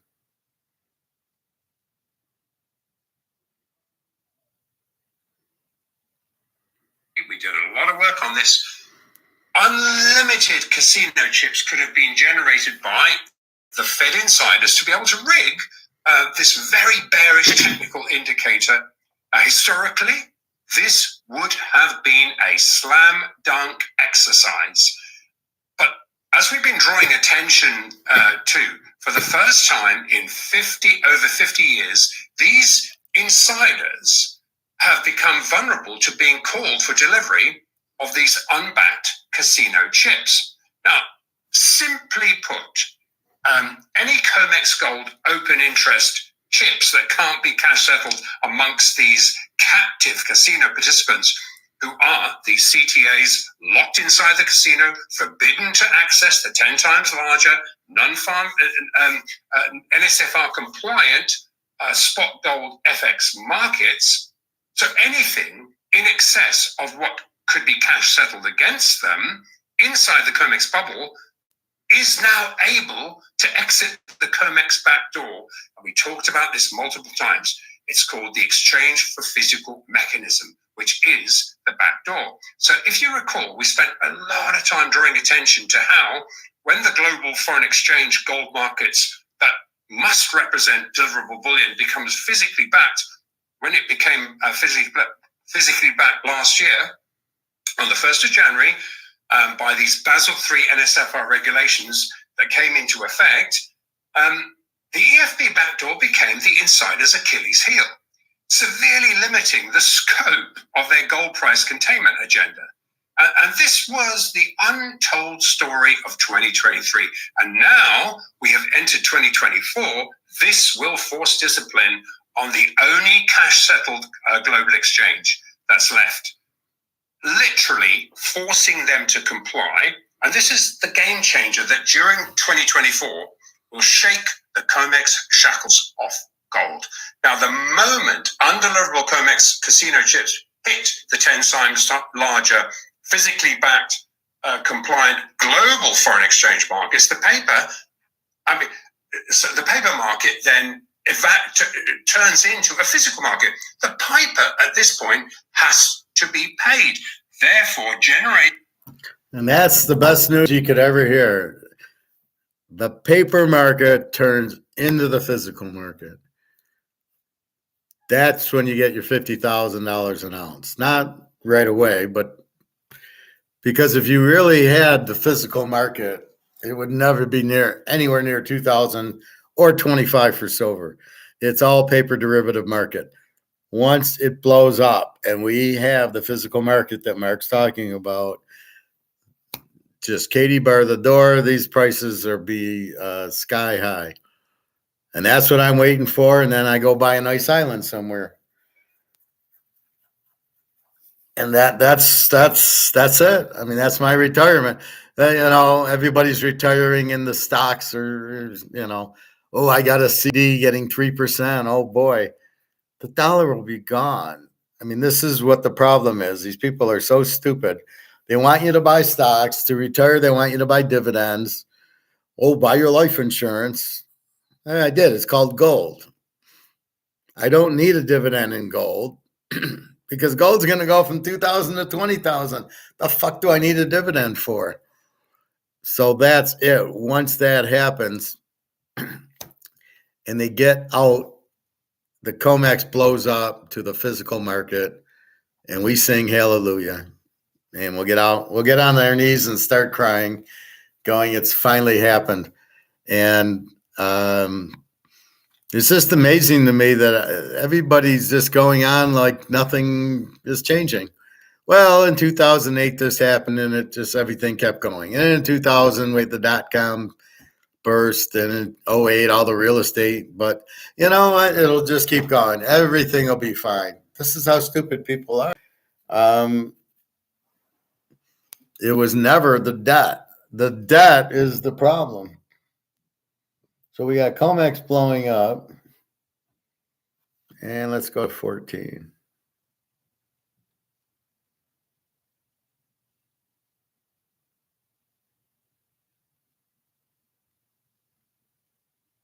By officials, just as they are increasingly being exposed to the cash-settled futures EFP backdoor, draining undeliverable COMEX open interest, these chips, into the strong-for-demand NSFR-compliant global spot gold delivery markets.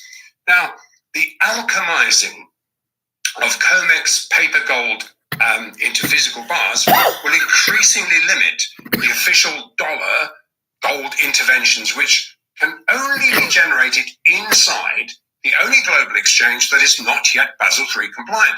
The COMEX gold price suppression tool will increasingly be pushing on a string in 2024. Every other gold market exchange that is operated by liquidity providers who are literally NSFR physically compliant. And these non-US jurisdictional physically settled exchanges are increasingly cognizant of the fact that these synthetic US actors cannot really wag the paper market tail in excess of what can be laid off against the legacy non-sticky CTAs. Now, this equation is visible and it's become arbitrable. Every first-tier liquidity provider exposed to the strong for demand physical markets, underpinned by global central bank demand, are now capitalizing on these synthetic discounts. Well, Andrew, I can remember it's been a year now, but back in the first episode of Live from the Vault in 2023, 1 year ago, you brought up just as Basel III regulations took off, and we spoke about this on several episodes of Live from the Vault throughout 2023. You predicted that the gold trading in the low 18, it was about 1800s, low 1800s, but you projected that gold would close well above 2000 before the end of 2023. Now, from what we're discussing ahead of this episode, you're looking for much higher prices in 2024. Can you step through this process, please? Yeah, Shane, and it's really worth stepping through this. With spot gold opening up at, actually it was 1824 was the, of course these things are burned in your mind because as we move into a new year, you want to see where we're opening and really what we're projecting to be where we'll be going. And we'll be looking at that again for 2024. But on it was at 1824 on the first trading day of 2023. Now, Basel III NSFR compliance became mandatory on that very same date. Now, this meant that for the first time in history, the liquidity providers operating in the global foreign exchange markets were forced to back their spot gold offerings one-to-one backed by physical gold. Now, huge difference. The deliberately unreported 2023 physical gold compliance changed the gold price suppression game as gold began to be sought by central banks, sovereigns, and institutional traders seeking an alternative first-tier asset class that directly competes with US treasuries. Now, despite a year of official pushbacks, right on cue, just as we expected, gold finished strongly above $2,000, fixing at spot $2,078.40. Now, that was $254, over $254 higher than the 2023 open. Now in 2024, and this is the reason we're going through this, well established. I mean, Basel III NSFR compliance is now locked in and fully complied. And it's underpinning this 10 times larger the spot gold markets. And gold, having been reclassified as real money, that the real money it is, provides every other global central bank and sovereign entity a perfect, live, tradable foreign exchange de-dollarization instrument. And this is going to be the story of 2024. And let's kind of look why. Every global South central bank, bar none, as well as European and Asian central banks, are positioning to revalue gold. We'll look closer at the process as the weeks play out. But one thing is clear, as it was at the commencement of 2023, really, that in spite of official gold market interventions against the dollar, gold would have to be revalued literally hundreds of dollars higher. And now it's inevitable that by the fourth quarter of 2024, spot gold will be over $2,500. And most of the same liquidity providers that predicted over 2,000 spot for the end of 2023 are now gravitating closer to $3,000 per ounce. In fact, one of my most respected liquidity providers, very closely associated to the Russian-Chinese markets, sees the Russian-driven brics chairmanship driving Glazyev's gold-backed commodity currency forward. And given that, and people are not expecting this, it's been poo-pooed by a lot of people, but this currency, as it gets brought forward, they're estimating that $3,000 is the bottom of the range assessment. It's not that the dollar gold price is actually rising at all. It's actually that the purchasing power of the bankrupt, debt-laden dollar and all the related fiat currencies is en route to slipping to zero against gold. There'll come a point where no amount of dollars will actually buy an ounce of gold. Think of the... And we're waiting for that, but we're already ahead of that game. We already know that's what's going to happen. So for us, we're just buying as much gold and silver as we can. So there you have it. 2,500 goes to 3,000. But once the dollar breaks and then it becomes a physical market, you're looking at 10,000 very easily, because it's the Titanic. When people, me and Bobby, realize it hit the iceberg, we walk over to the lifeboats and we go in the water, and Luke's with us, and Luke keeps saying, well, when's the boat sinking? Not that we're in the lifeboat, but how come the boat hasn't sunk yet? Well, it's sinking, Luke. And that's what we've done. We've saw what's going to happen, and we bought our gold, and we're in a lifeboat. And so as the dollar goes out, we know it's going to 3,000. We know it's going to 10,000. So we're just buying and waiting. And that's really what you do. And then most people are clueless. And then when they start realizing, when it hits 3,000, that's what Alligator said yesterday. When it hits 3,000, then it's all over. People will go, well, shit, gold's moving. We better buy it. And when it turns into a physical market and the demand, so the market's here, and then the demand is like here now. And we know it's going up, but the people don't know it. And then they start seeing it go to 2,500, go to 3,000. The demand's going to go like really high, because everybody's going to realize they missed the boat. So they're all going to go in and going, oh shit, you know that iceberg we hit? Yeah, it's causing the boat to sink. How did we miss that one? And that's what everybody's going to do with gold. It's going to go to 3,000, as you just said, and that'll draw more people in. And that's why when it hits 3, it hits 5, it hits 10, because people will realize it was a good idea.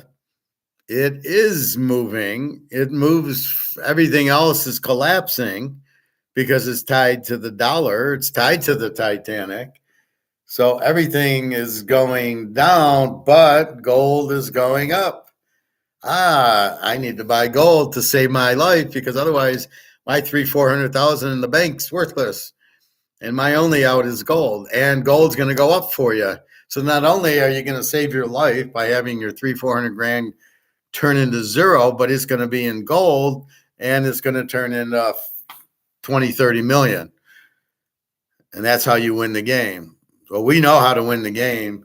You just got to open up your mind and realize that we're actually telling you what's going to happen. Just like I told you, take KC over Buffalo. You didn't believe me then, but look what happened. And that's the point. That's what I do. All right, let's see. I know Mark gets a little tired to listen to.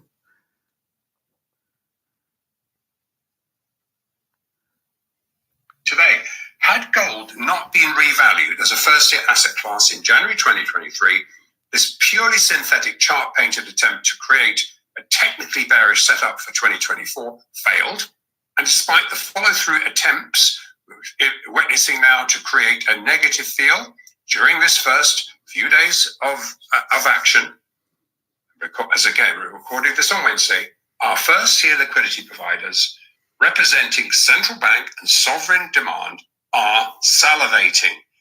However, while the officially driven chart painting attempt did serve to rinse out a very large supply of visible naked short CTAs, long stops, i.e. the longs, the reason the cartel failed to close gold lower for its year-end selling pressure was due to two major inputs, both of which will force discipline on the cartel through 2024, hence going through it. Now we do predict, I'll look at those in a sec, but we do predict the Fed will be forced to fold their naked short gold hand by the end of the second quarter, and very likely much earlier. Certainly, the moment any central bank leads the pack to revalue gold, which could happen. So, looking at these two conditions, this is following extensive meetings with our wholesale contacts. These are the two things that stand out the most. The first one being, it's not gone unnoticed that the concerted, officially driven paper market year-end rinse efforts had once more run into headlong into the sticky component of the CTAs that we have. So what he's trying to say is they tried to lower the gold price like they normally do with price fixing derivatives, and it didn't work. So that's what he's saying in English. He also made a very key point saying by the end of the second quarter, COMEX is blown up. All the paper's blown up. That's what he said there. So the end of the second quarter, Luke, you can sleep well because that's when it's done. And that's when money will not buy gold. Money will be worthless. As soon as everybody realizes and the gold price goes up, everybody and their mother is going to buy gold. And it's going to go like a shot. And it'll be a physical price, not a paper price. Well, no, what will end is COMEX. COMEX basically, they won't be able to do the derivatives anymore. It'll all be a physical market, and it'll go a minimum of 3,000 an ounce, which once it's 3, all the Titanic survivors are going to be running off the Titanic and running out of gold into the gold back to the gold boat. The suppression of the gold price by the bad guys. That was a fly. You still got to feel like this will never end. I've been in the gold silver market. Well, I'm telling you, it's ending by the second quarter. Jan, Feb, March, April, May, June. So by probably May, this will all be we'll be on an island somewhere, not earning 20% like they did in Die Hard. We'll be earning far more than that.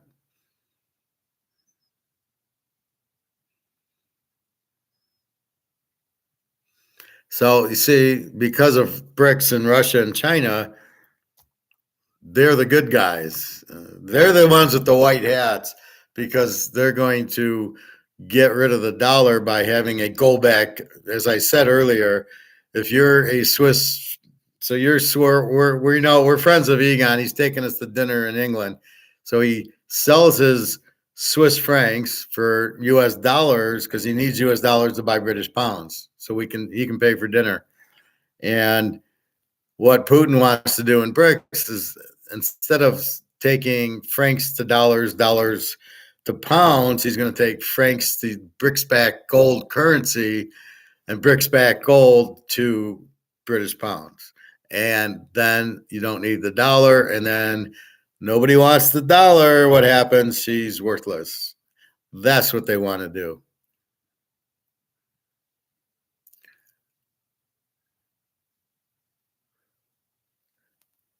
Yeah, so on the countdown, it's going to happen very soon. We're just getting more and more concrete point on that. So I gave you that it'll be at least a $3,000 bottom by the end of the second quarter. So let's go to the gold revaluation.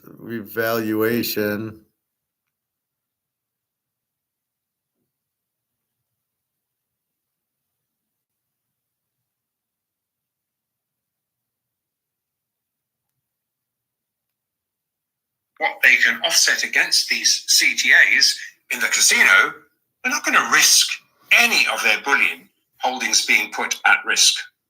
Yeah, exactly. Wow, that's amazing. Now, Andrew, what are you seeing here if you take a further look out?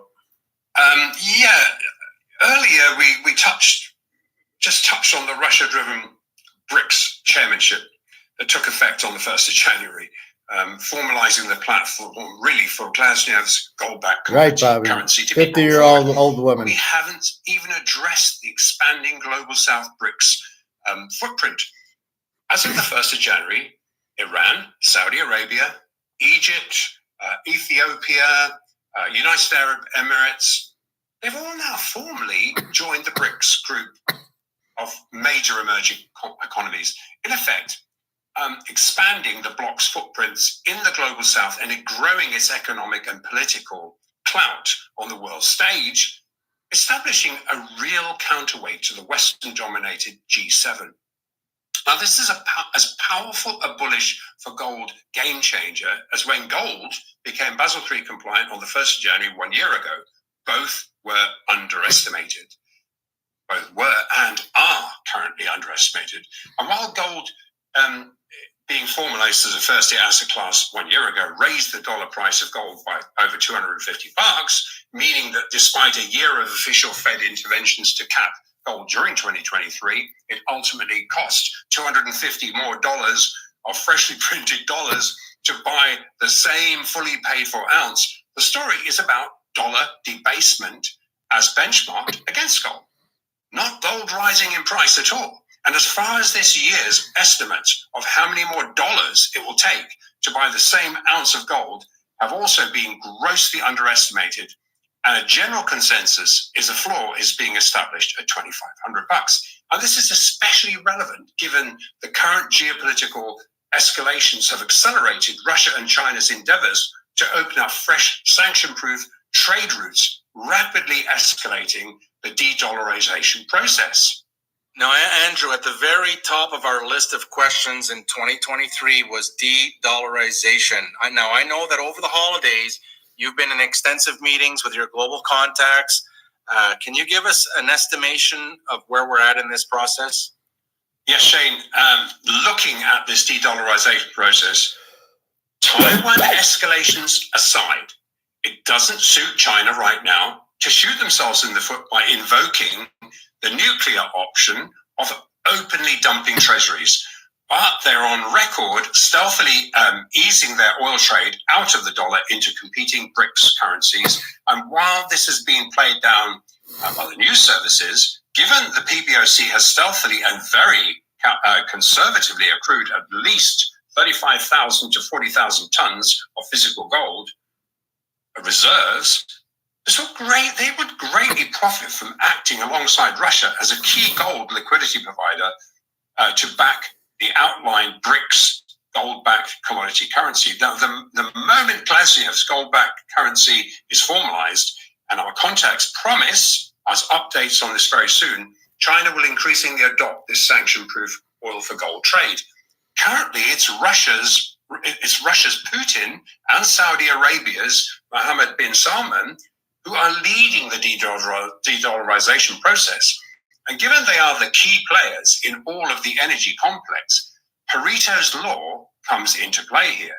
And as you know, Shane, we looked at this multi-trillion-dollar market in detail last year, but to give an idea of the scale of this gold energy complex, the global oil and gas market is worth 7,500 billion last year. 7,500,000,000,000. Add in the 5,000 billion commodity and energy sectors, then the ultimate scale of the BRICS-driven de-dollarization process becomes clearer.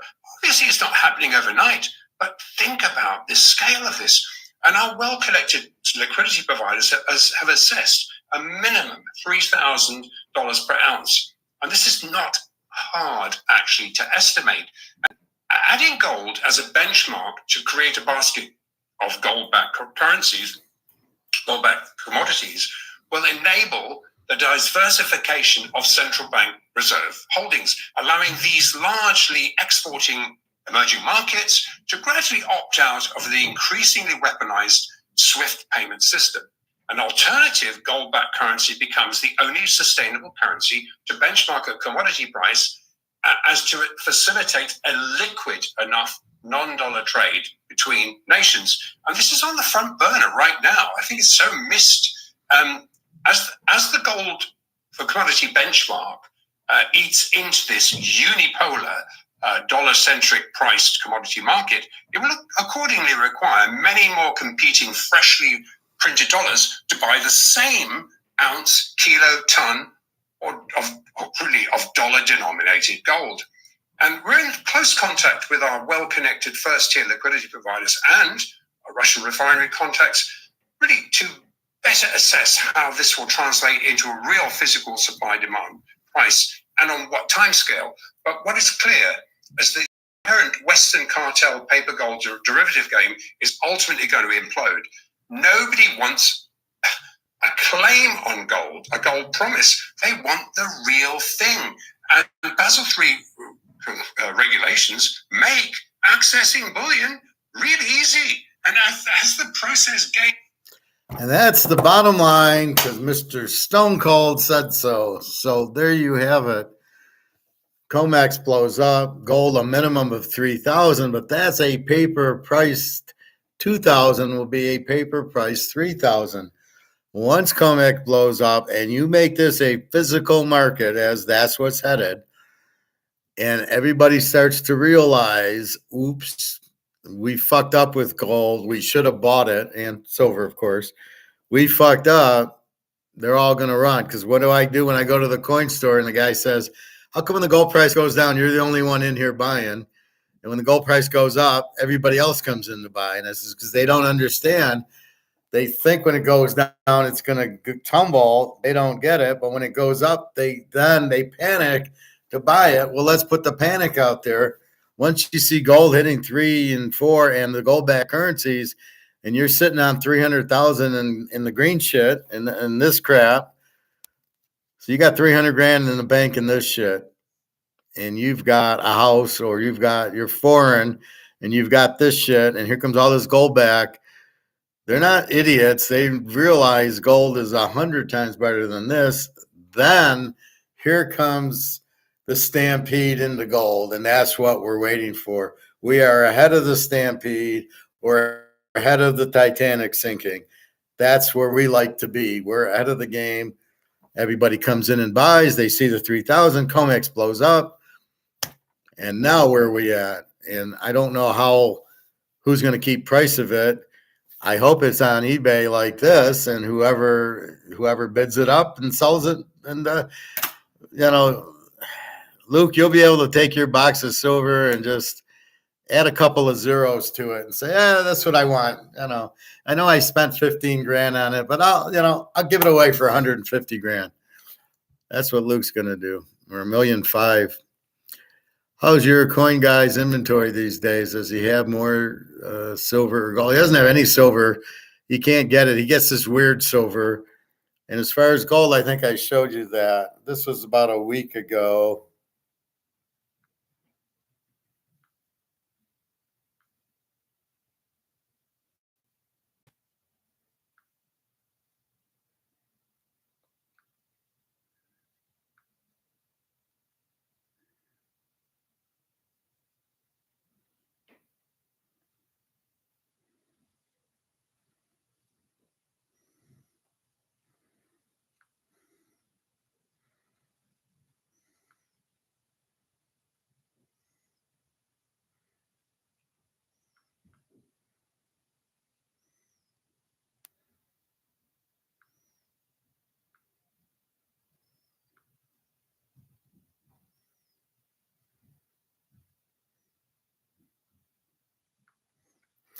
All right.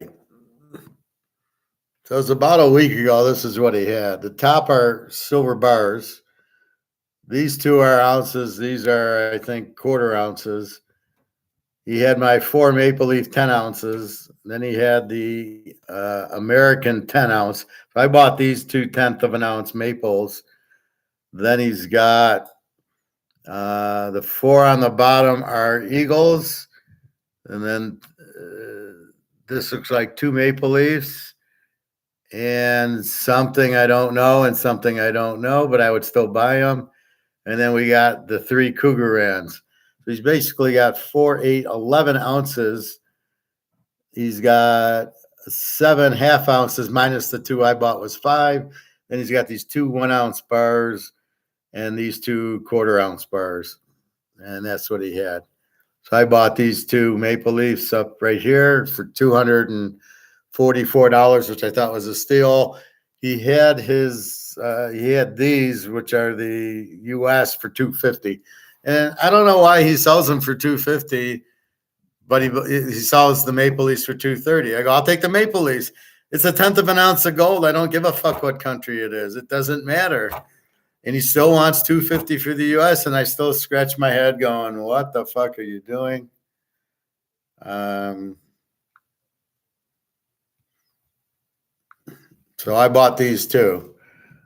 These are Moise. These are 1/10 of an ounce maples.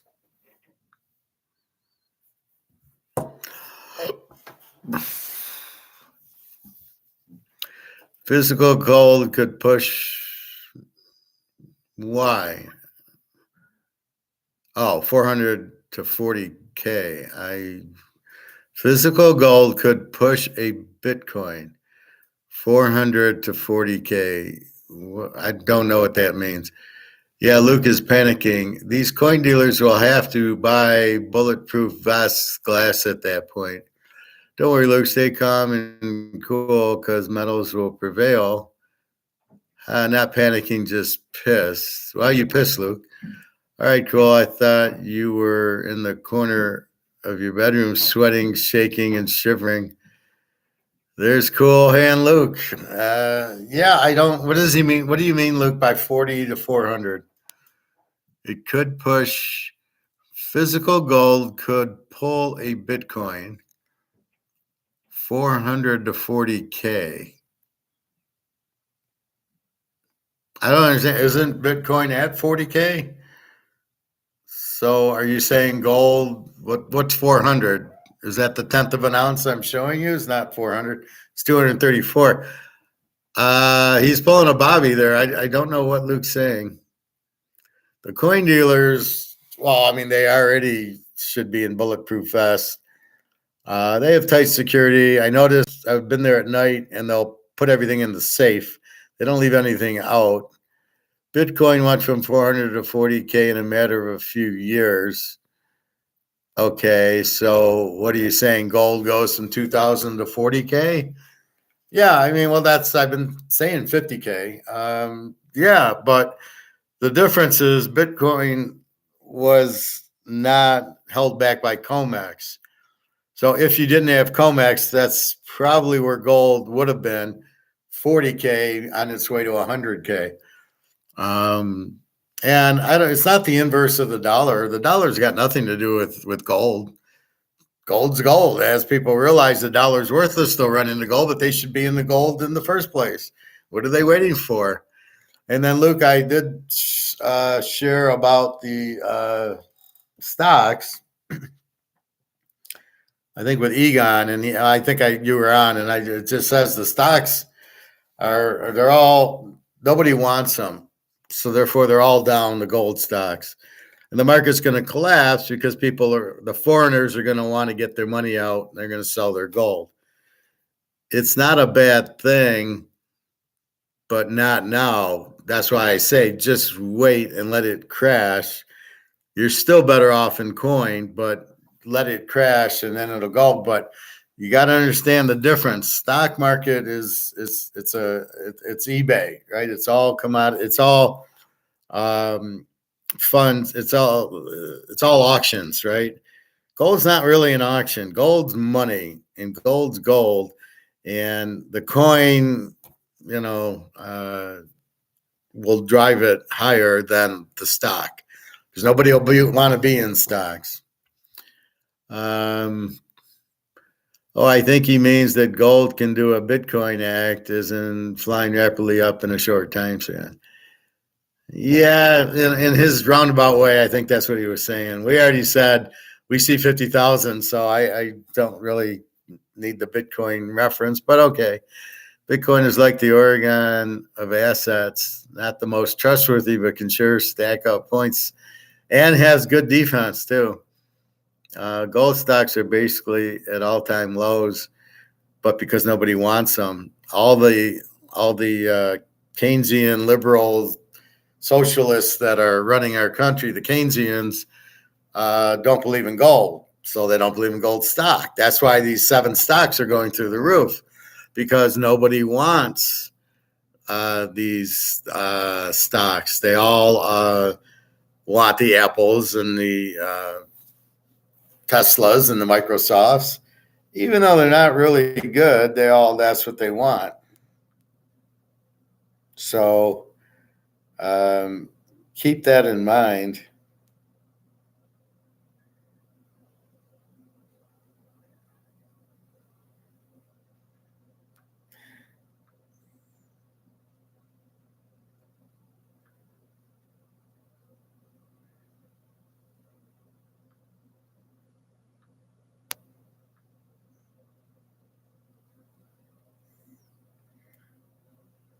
So I'll show you alligator again.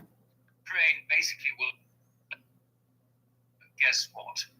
Ukraine basically will end up, it's the armies are talking to each other now, not the politicians. Zelensky is cut out of it. They will come to an agreement, and I think the agreement, quite simply, and as I understand it, has already been floated across Putin, and he agrees with it, that Russia will get those eastern states, the Russian Donbass, they will get those. They will effectively, call an end to this on the back of that, and they're quite happy to do that. They won't start, saying things about NATO's got to get out and da da da da. No, politicians are out of this. So Biden is going to, having abandoned Afghanistan, which was his first act on becoming president, he's now going to be chucked out of.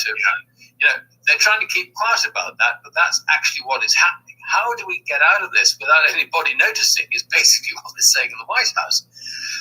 And at the same time, you've now got this Israeli situation, which is getting completely out of control. Blinken's running around the Far East. So the war is over in the Ukraine. Russia 72, U.S. 0. Biden was the head coach, failed miserably. It's hysterical, but that's what you have there. So that's your Mark McGuire from a week ago Friday, and then I was showing you the alligator Mark McGuire yesterday. The world's most popular crypto card just got better. When you get a collapse in the faith of a fiat currency, what happens? Gold is still there. It's not gold going up, it's these currencies tanking. They now have to keep. There you go. I'm coming from alligator too. Well, gold stock, but really gold coins are at an all-time low. Because when you really factor in the inflation and the fact that the prices aren't going up, 2,000 for the ounce of gold is really like 500 because of the value of the dollar. So keep that in mind too. They're really cheap. I agree with you, but stocks only go up if there's demand for it. So Coca-Cola, nobody wants it. It's not going to go up, even though it might be the best stock to have. And that's why some of the, like Tesla's got no business being over 20. Is at 250, it's because that's what they bid it at, but it's all a scam. That's why you stay out of the stock market. It's the Titanic. It's all the paper bullshit game of the banks and Wall Street running the biggest Ponzi schemes you've ever seen in your life. So you want to get out of it. Even though they're low, they're not going to go up, and if they don't want them to go up. Bobby Bo, Professor, did you ever buy gold stocks at all or just physical? No, I used to buy gold stocks. I made a fortune in them.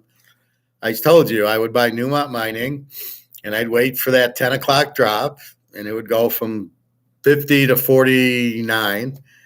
And then it would do so it's like this, and all of a sudden it's 10 o'clock and it goes down. And then I would wait, and I'd be patient, and then when it started to do this and it turned, and then it started to go up. At this point, I'd let it go up like 5 or 6 cents, and then I'd buy it.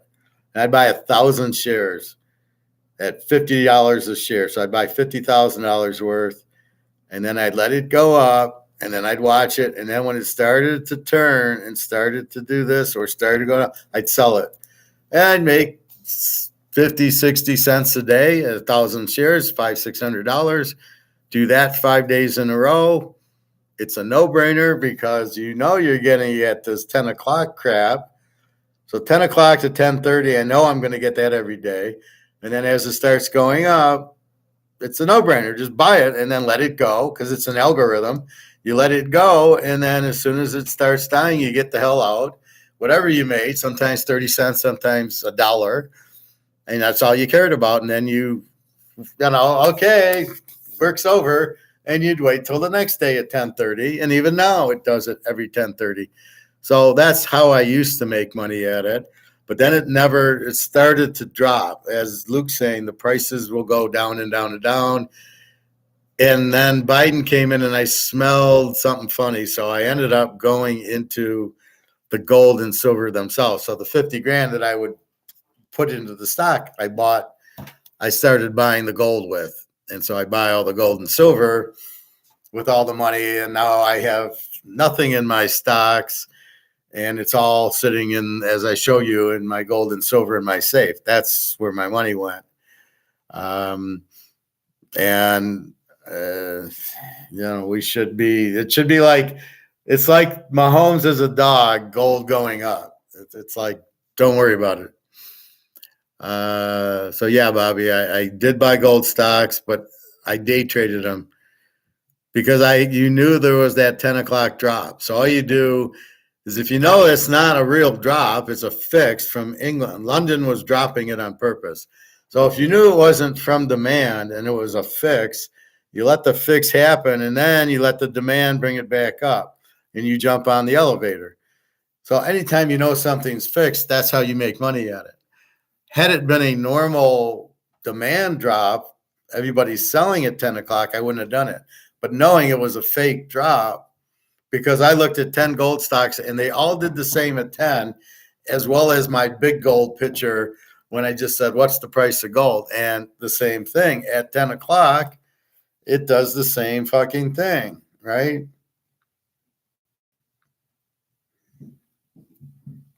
And it's still doing the same fucking thing. Oh, look what happened at 10 o'clock. It went from 2030 to 2021. It went down $9 at 10 o'clock here. And now then you see it came right back up right after it. right here, and then it went down. So I would have got out. As soon as it started going down, I would have got out. And I would have made 2020 up to 2026. And then I would have sold it. And that's how you played the gold. That's how I played the gold stocks. And it works like a chart. It's a joke. I mean, because every day, I show you at 10 o'clock, I'll show you tomorrow, it drops. And you're just waiting for that algorithm up. And you take the elevator up as high as it goes. And when the elevator stops, you get out. It's a simple, it's the most no-brainer thing. And it's all fixed. So you know it's going to happen.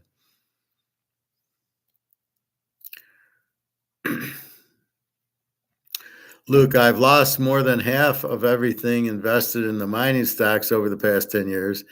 A ton of money. Is this when you think it can't go lower? It does. It's fixed, Luke. Nobody wants it, and it's very Keynesian now, very socialist, who don't like gold, and they're all in Amazon and that. Had you bought gold coins the past 10 years, you'd have made a fortune because they were probably 1,000, probably 800 an ounce. Plus, you would have had the gold getting ready for the big explosion now. So that's why the stocks, the Wall Street is just a Ponzi scheme. The banks are a Ponzi scheme. Anything in dollars, the whole thing's a Ponzi scheme. Watch my video. I just said the biggest Ponzi scheme in the world is this. And it's in every country. And it's just, what do they teach you? Buy the dollar, buy the stocks, because you want to make money by this stock. You'll get rich. And it's all bullshit. Just buy fucking gold and go to sleep and wake up 10 years later. Let's see, gold price 10 years ago. All right, let's.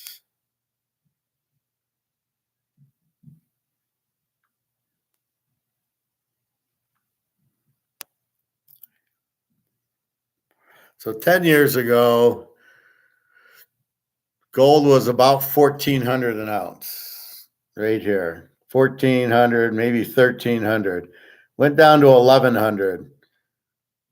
So if you bought gold at 1,400, it's now at 2,050. So you'd have made 700 an ounce. You couldn't have lost. I mean, it went down a little in 2016. They were just derivatives. So if you understood the game being it's just derivatives, you wouldn't have sold until now it goes through the roof when you sell it. So but you got to understand the game. And that's what I talk about in games.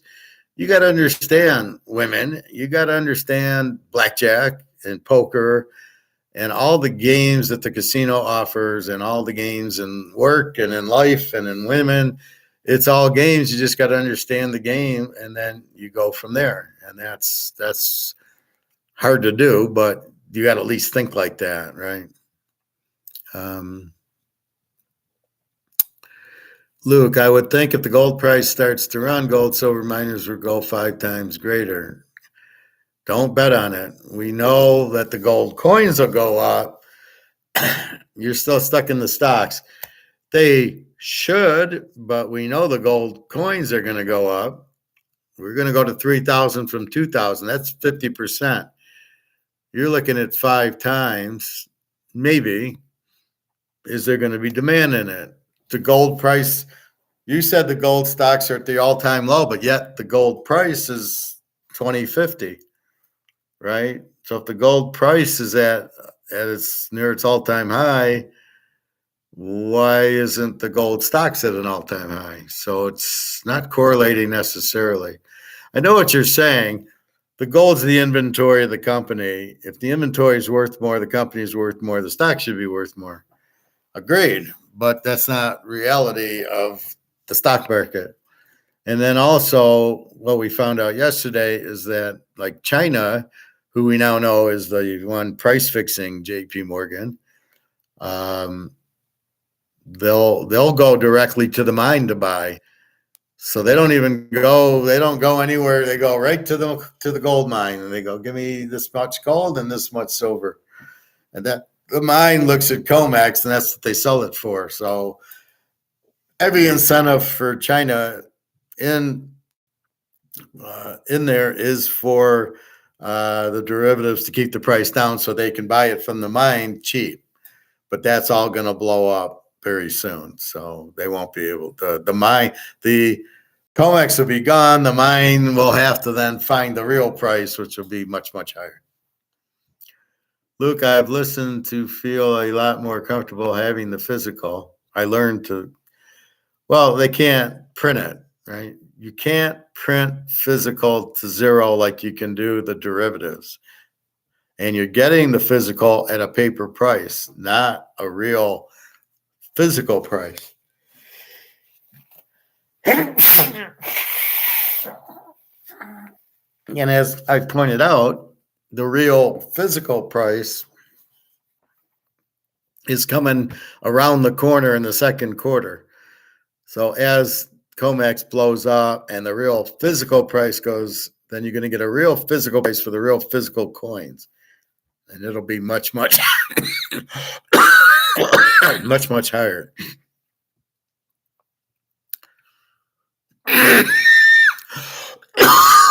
Excuse me.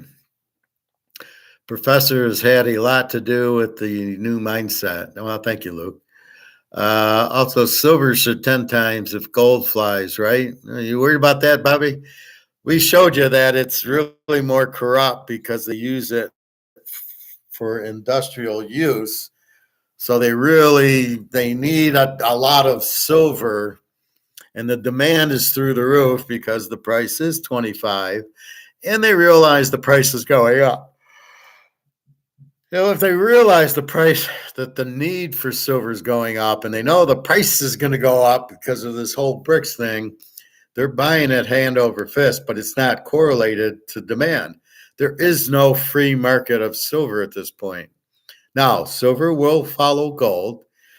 As people realize gold and silver are money, it'll go away from the production silver side, the electric batteries and solar panels and everything, and it'll go to the money side. And as gold goes to 10,000 an ounce, mom and pop go, well, fuck, I can't afford that. I wish Junior would have told us to buy it at 2,000 an ounce. So it's 10,000. Oh, wait, you're saying silver's also money. Oh, and it's how much? It's $100 an ounce. Oh, let's buy silver then.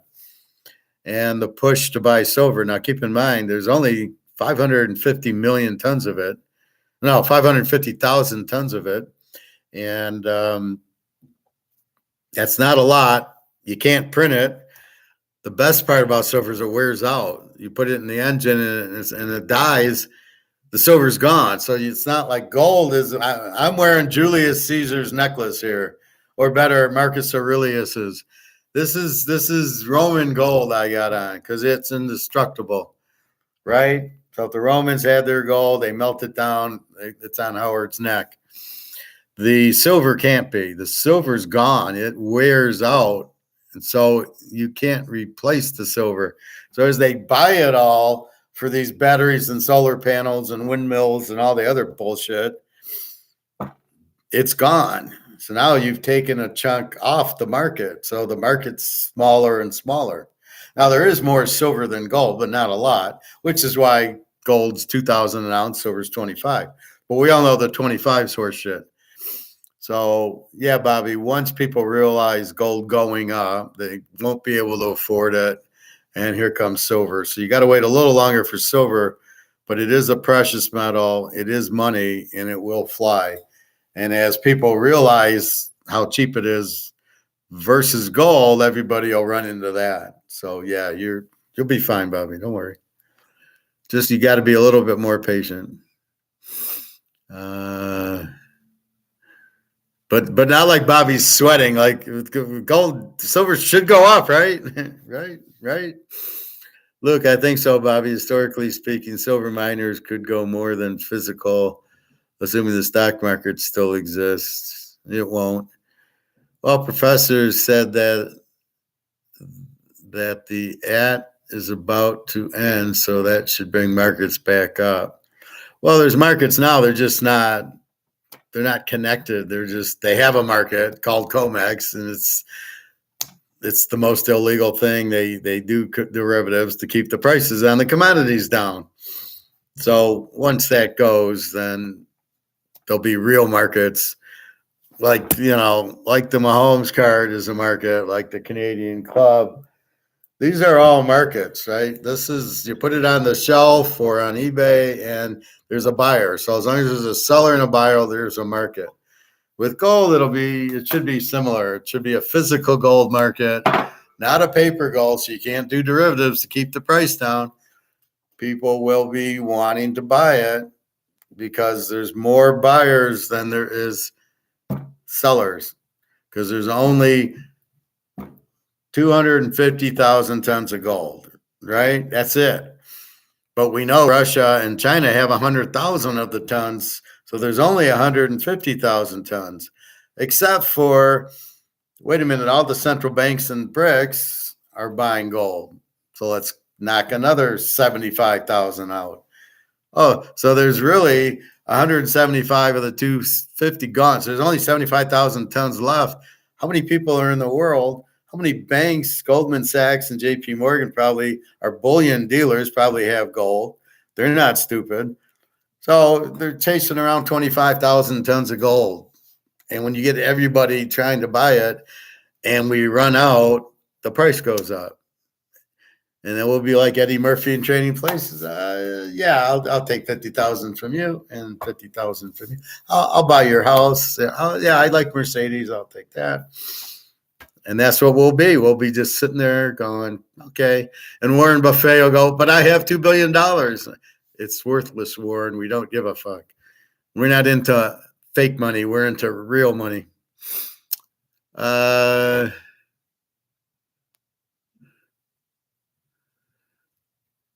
war is about to end.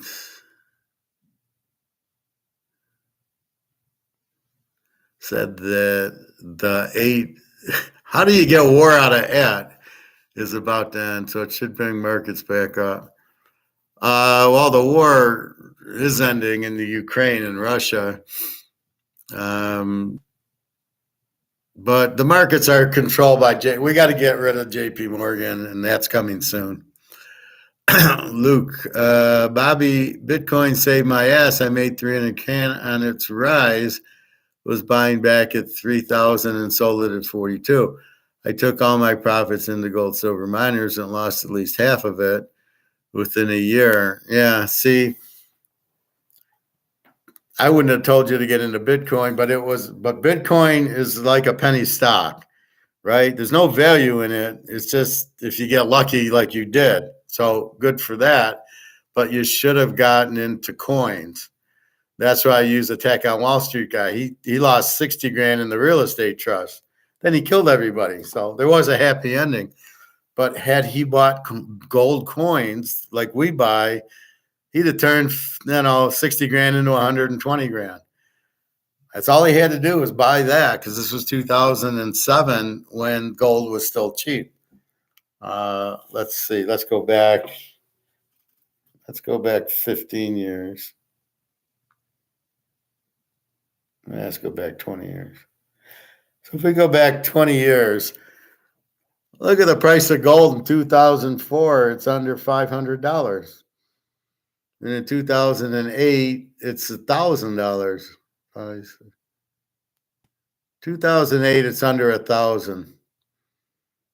So if he buys it at about 600 in 2006, 2007, when he put his 60,000 in the real estate trust, and up comes, here's 2010, it's now worth 1,100. He just made $300 an ounce.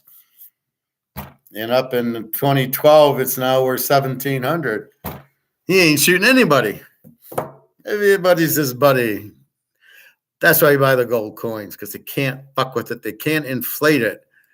There's nothing they can do. You're at their mercy. When you buy stocks, you're at the mercy of the Warren Buffets and this and the inflation and the whole thing and all these JP Morgan guys. You're fucked. You're at their mercy. You don't control the stock price. You have no control over the stock price, but you know what you have control of? I got control over this card because I have it. I have it in my fucking hands. You can't take it away from me. Now, can it go to zero? There's no fucking way. It's a 50 count Mahomes card. It will go to zero paper. So when this goes out, this is gone. This won't have a value in paper. So we need the new medium of exchange to give it value, and that's going to be our gold. Now it's worth a half ounce of gold for the Mahomes card. That's where we're headed. But you got to understand that. You can't just, if you don't understand it, you're going to freak out when, well, wait a minute, Professor, you told me to buy Mickey Mantle cards. Now they're worth zero. Yes, but you just wait for the gold price to come out. People with gold will offer you gold for your Mickey Mantle card, and you will happily take it because it's gold for the Mickey Mantle card. So, yes, just be patient, let it run. There has to be a medium of exchange. That's the bottom line. That's what always has to happen. That's how we got to this. The problem is the government's not supposed to blow up the medium of exchange. They're supposed to keep it limited. But our idiots come in and print the fucking hell out of the medium of exchange, making it worth nothing.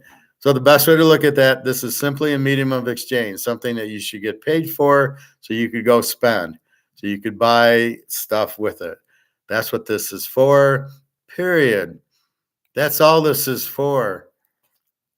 It's not supposed to be printed. You're not supposed to make millions of dollars on it. You're supposed to, it's a safe haven so you can have an economy. Okay, I got paid. I go buy milk and cocoa and some Coca-Cola. I mean, that's the idea of a medium of exchange, not to be printed to zero. Now we need a new medium of exchange. But by the way, nobody realizes that you fucked the medium of exchange and it's now worth zero. So that's the gold coin, is they can't print the gold coin to zero. They can't print the gold coin at all. That's why you got the gold coin. You can't blow it up. That's it. I think silver miners could do the same, but don't have as much writing anymore, maybe 75K. Nice work, Luke. Okay. Gambling with my entire life, savings age 42. God help me. Well, put it this way, Luke. If you didn't have money in gold, you wouldn't be gambling. You wouldn't have any. So if you left your money in this, as much as you got, if you left your money in this, you wouldn't have any. That's your gamble. Moving it into gold and silver is not a gamble. There's no gamble. I mean, if we gotta understand one thing, that's not gold and silver is not the gamble. The gamble is keeping it into medium of exchange that's worthless. That's the gamble. You still had time to move it out and move it into gold and silver. You saved your life. That can't go to zero. They can't print the fucking thing. And then, by the way, here comes Russia, China going, hey, we're going to offer gold back brics. What do you think is going to happen to the price of gold then? You'll be retired at age 43, Luke. You're not gambling at all. And all my life savings is in gold and silver. I got a few grand sitting around here just for bills. Otherwise, everything's in gold and silver. And it's not a gamble. It's bigger lock than taking Mahomes yesterday. Bobby, that's a smart move. Bitcoin is great for gains, but just got to know when to sell. As you did, then plug in intensifier assets for preservation. Very good, Bobby. Safe, well, whatever it is you said, whatever language you're talking. Shake my head, Luke. I've now put 50% of everything into physical. Can't take it anymore. Half in physical gold or physical silver. Well, he's got a lot in silver, I know. That true what Professor is saying there. Thank you, Bobby Bo. Just leaving it in the bank is leaving it in the bank is the fat 60-year-old woman sitting at the bar. How many dates do you think she's going to have? That's your money in the bank right now, or your money in Wall Street.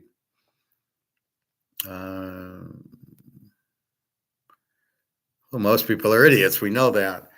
See, the reason it's safe is you can't print it. The reason the dollar's bad is they are printing it. There's 10, 15 trillion dollars printed. That's not limited. That's going to make the price drop. Plus the 130 trillion outside the US, which is about to come into the US. That's going to kill the stock market, the housing market, the banks, and everything else. The best part about gold is they can't inflate it, they can't print it, and nobody knows you got it. So you just walk around, quiet, and you don't have to report anything. You just walk around. You don't pay tax on it. You don't pay like it's a interest income on it. I love that one. So let's say you save $20,000 and you got 5% interest and you made $1,000 last year. Well, you get to pay tax on it. Why? Why am I paying tax on interest? I mean, it's such a Ponzi scheme. It just blows my mind. And thanks to the communists, the Keynesians, and the Federal Reserve for making that happen, boys. Unbelievable. So we're looking at higher gold prices, second quarter, third quarter, BRICS gold-backed currency, the blow up of COMEX, all a bunch of good news coming down the pike. And you can sleep very well at night because you can't lose a dime. There's no way you're losing a dime in this. It's how many are you going to make and when do you sell? But the last thing you do is you don't want to sell for this, right? You don't want to sell for 50,000 of these. You want to sell for 50,000 gold back. So you want this to be a BRICS gold back $5. That's what you're waiting for. That's the whole point of this. So just think logically, if they're printing and inflating and they make too much, there's no value because there's not enough buyers. So the supply's up here and the buyers are here. Well, the price has to drop. And if you made too much supply, nobody's going to want it. And that's what you got. So yes, everybody sees the need for money to go buy milk and bread. They get it. Suffer about 15 countries in the last 40, 50 years, mainly Germany, and they took a wheelbarrow full of money to buy milk. The Romans, I'm sure they thought they would never go out. So it's not like this has never happened before. It's happened too many times. Sri Lanka, Pakistan, Greece, recently, Portugal or Venezuela is 6,000% inflation because you got fucking communists running their money. They print a lot of it and then everybody gets fucked. And these people are poor. They can't afford anything. They have water and whatever, they're eating daisies because they can't afford anything because their money's worthless. The money's the backbone of the economy. So you must realize that.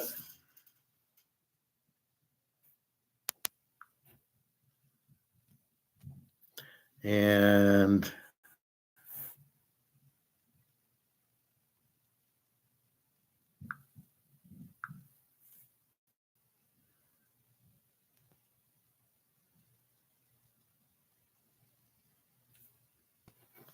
so just use logic. You can't inflate gold. Inflate is you're increasing the supply, right? So you're inflating the supply of money. It's got nothing to do with prices. When people say, well, the CPI is down, looks like inflation's down, as Bobby would say, I shake my head. That's just, it's so stupid. These people saying it don't realize how stupid they are because that's got nothing to do with inflation. You've printed so much dollars as the inflation. You've increased the money supply. You've inflated it. That's the inflation. It doesn't go down, unless you burn all 10 trillion of them. You've inflated 10 trillion, so they're worth a lot less. And go pay your debt at $35 trillion is over $1 trillion a year.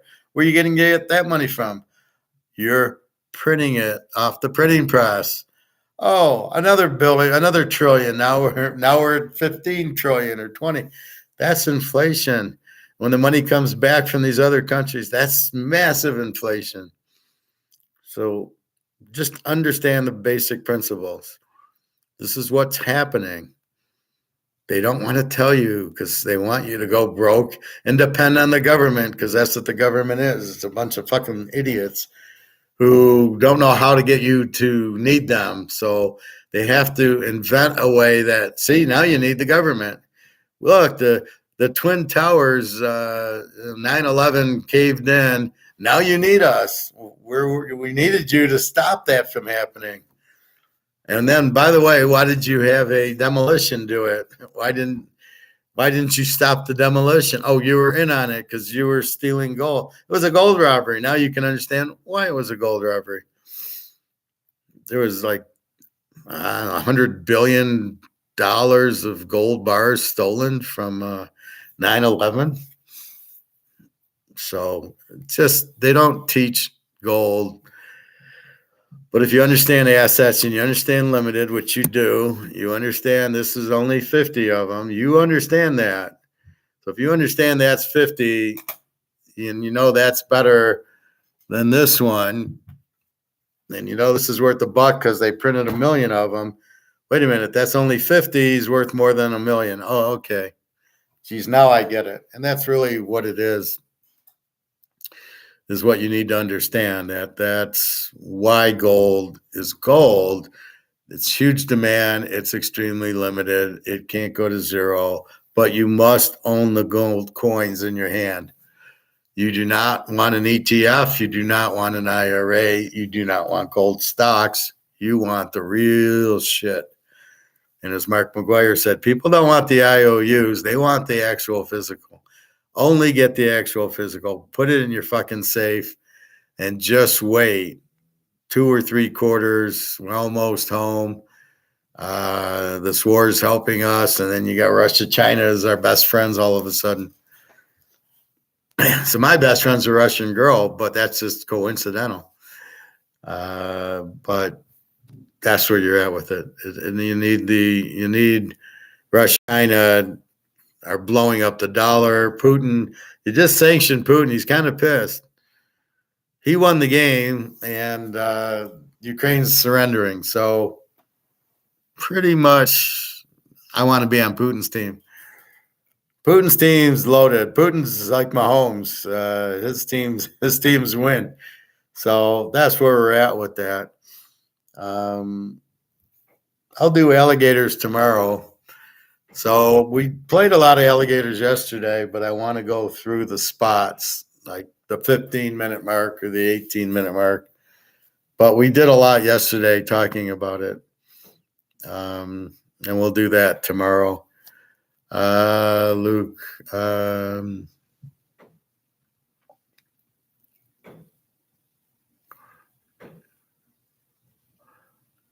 I've now put 50% of everything into physical. Can't take it anymore. Only 50%. I'm 95% in physical. That's true. What professor is saying there, leaving it in the bank is not a very wise decision in itself, even though most people believe it is. Most people don't know, so they're scared. And they go, I'll leave my money. The reason they do it is because of the Depression, and their parents were in the Depression, and they realize that leave your money in the bank. They think it's insured. FDIC will insure it $250. Believe me, when the banks go out, where are they going to get the money? Where are they going to get the money for the FDIC? Oh, they'll have to print. Oh, well, that's inflation. So if you're getting printed money, the 300 grand you have is worth about, $1,000 you're getting, even though it'll be called 300,000 or whatever. So, or you could just have gold real cheap and let it go up, and you have no risk and a great return coming. There's like 0.5% of M2 money invested in gold and silver, everything. When it changes, boom. You going to study any economic tonight after this, or it's movie time? I took my friend. I had to take her to the clinic, and it's tired. It was a half hour away, and the clinic, and then here, and then back there, and it's just exhausting. And I was up early with Daria. I was so happy to. Apparently, her router went out, so she doesn't tell me these things. So she says my WhatsApp isn't working. Well, it was the router went out, so she had to get a new router, which she got yesterday. So this morning, I woke to her, and I was very happy. And so she didn't hear from me for 3 or 4 days. So now she knows what it's like to not hear from me, even though I texted her. So I think we're both good. Waiting for her fucking passport. Still hasn't gotten it. So I'm a little bit tired. What I do is I read my notes. So like here, I'll read, I'll make notes, like Say's Law. We hear that. I'll read that. And then I'll put notes, and then I'll bring it up in class tomorrow. But the next day, Say's Law, what is it? And it's basically we are demand or supply. We go to work, we're supply, we create demand. So if you're selling your tennis shoes, Bobby, we demand your tennis shoes and we buy them. So we are demand. So we make our money at our jobs, and we then take our money to buy. So we're demanding your supply of shoes. So basically, maybe I've said this wrong, but we're going to work, making money, and then buying the goods. And so somebody's going to sell the goods. That's Say's Law. That's Adam Smith with the cinnamon rolls, right? So Keynesians don't want to use that, but how simple was it, right? Oh, you want cinnamon rolls. Oh, I'm going to go make cinnamon rolls.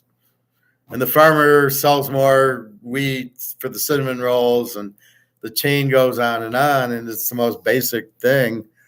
And yet, let me say it properly. I always get confused in that. Produce goods and services to get money is supply. So we're supply to demand other people's things. So supply creates demand, as I said. So what happens is we are the supply. We're going to work we get the money, and then we demand, I want a steak, I want hamburgers, I want chicken, I want pig's ears. That's what you're doing. With the money, you're demanding the goods from the people selling them. And that's really all it is. But that's the most basic law in Austrian economics. And that's where we disagree with the Keynesians. And you'll hear Alligator talk about Keynesians. They don't believe in Austrians, and they don't understand that their thing is wrong. That Keynesians no good. They don't understand it, and that's the problem. So I'll study my notes. I always look on YouTube for anything interesting. Like our crypto queen who embezzled 16 billion Bitcoin of Russian mafia money called OneCoin, which doesn't exist. So if you know anybody who owns OneCoin, it's not real. There was never any OneCoin, which is the problem with crypto. We don't know what it is. It's digital. It's all bullshit. At least I have the dollar. I have the gold. I have the Mahomes card. I don't want anything digital. I want to hold it. I want to look at it. I want to put it under my pillow. I don't want a digital anything. I have no digital. I don't want it. I never will. But because you just don't know. So you got digital money. What do you think is going to happen to it?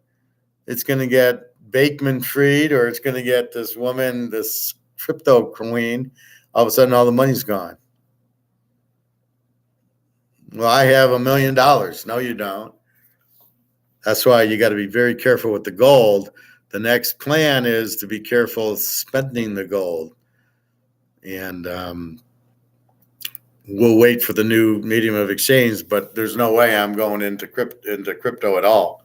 I don't trust it. You got to be very careful, Luke, that Bitcoin is actually real and going to be around, because this one coin in the Bankman-Fried, that's a lot of people getting killed in digital currency. So don't just assume it's real. There's no coins. So be careful with that.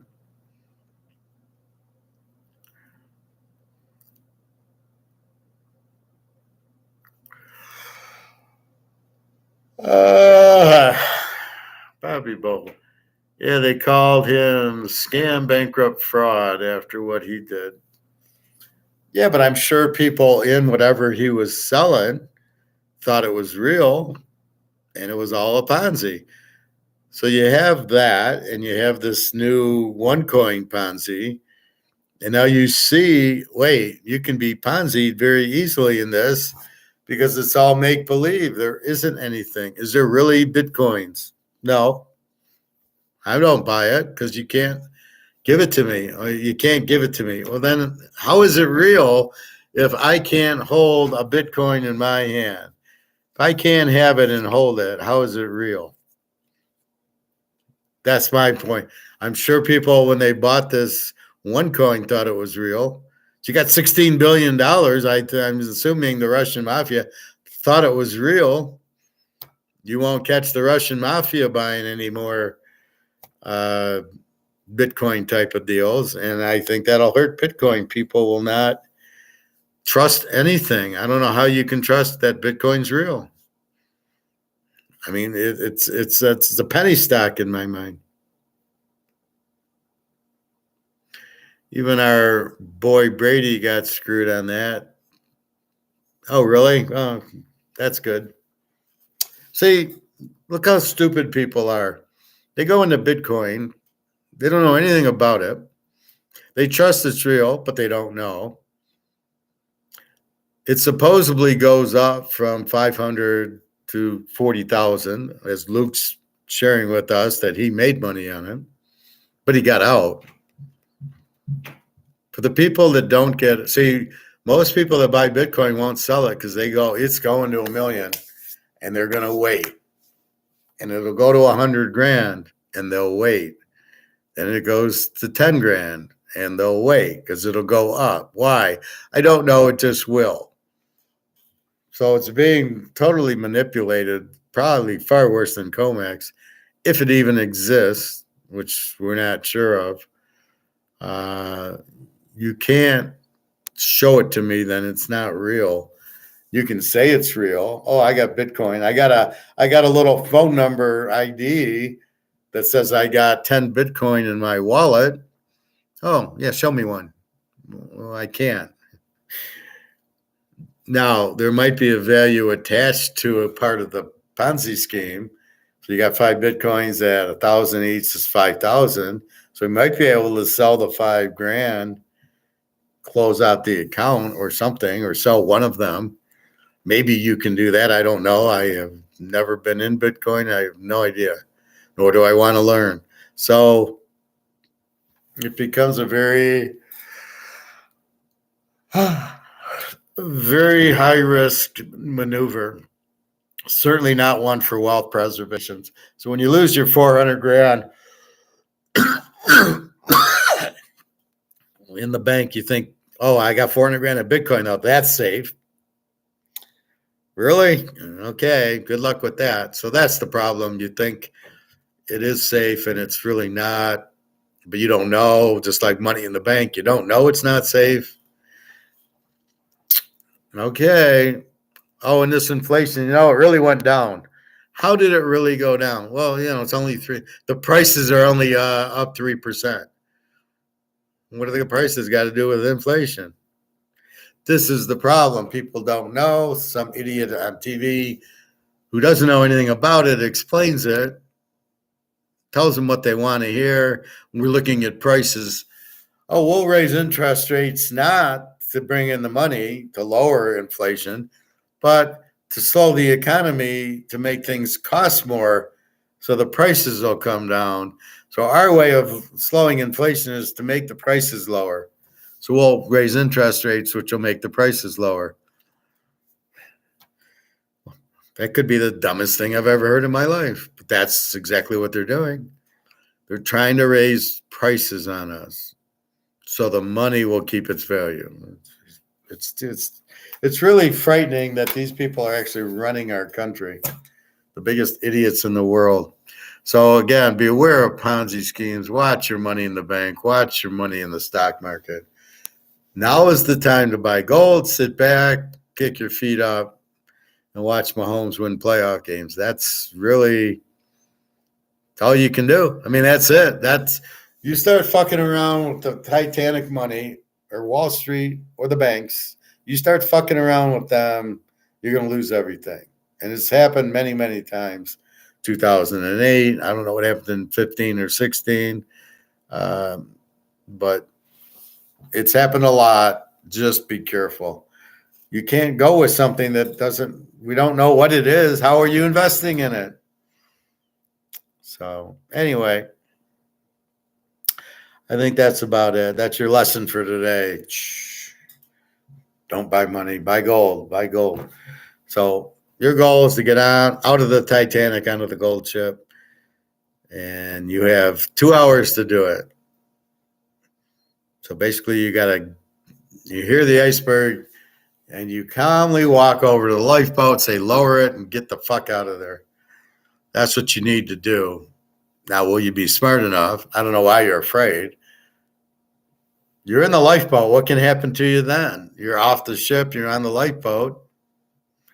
Oh, well, what if the lifeboat does this or the lifeboat does that? Who cares? You're in the lifeboat. You're not on the ship anymore. That's going to be on the bottom of the Atlantic. Hello? Maybe McFly was there and you could knock him on his head and call him McFly. You're welcome, Luke. You're welcome, Bobby. Yeah, I think I've had it's time at 6:30. Yeah, I'm exhausted. So have a good night, boys, and get your gold and silver. Stop bitching about it. You've got basically till June, and then your gold Rumpelstiltskin turned it into 3 times as much, or at least twice as much as you have, and on its way to 5 times as much. And stop with the gold stocks. They're good, but not now. All right.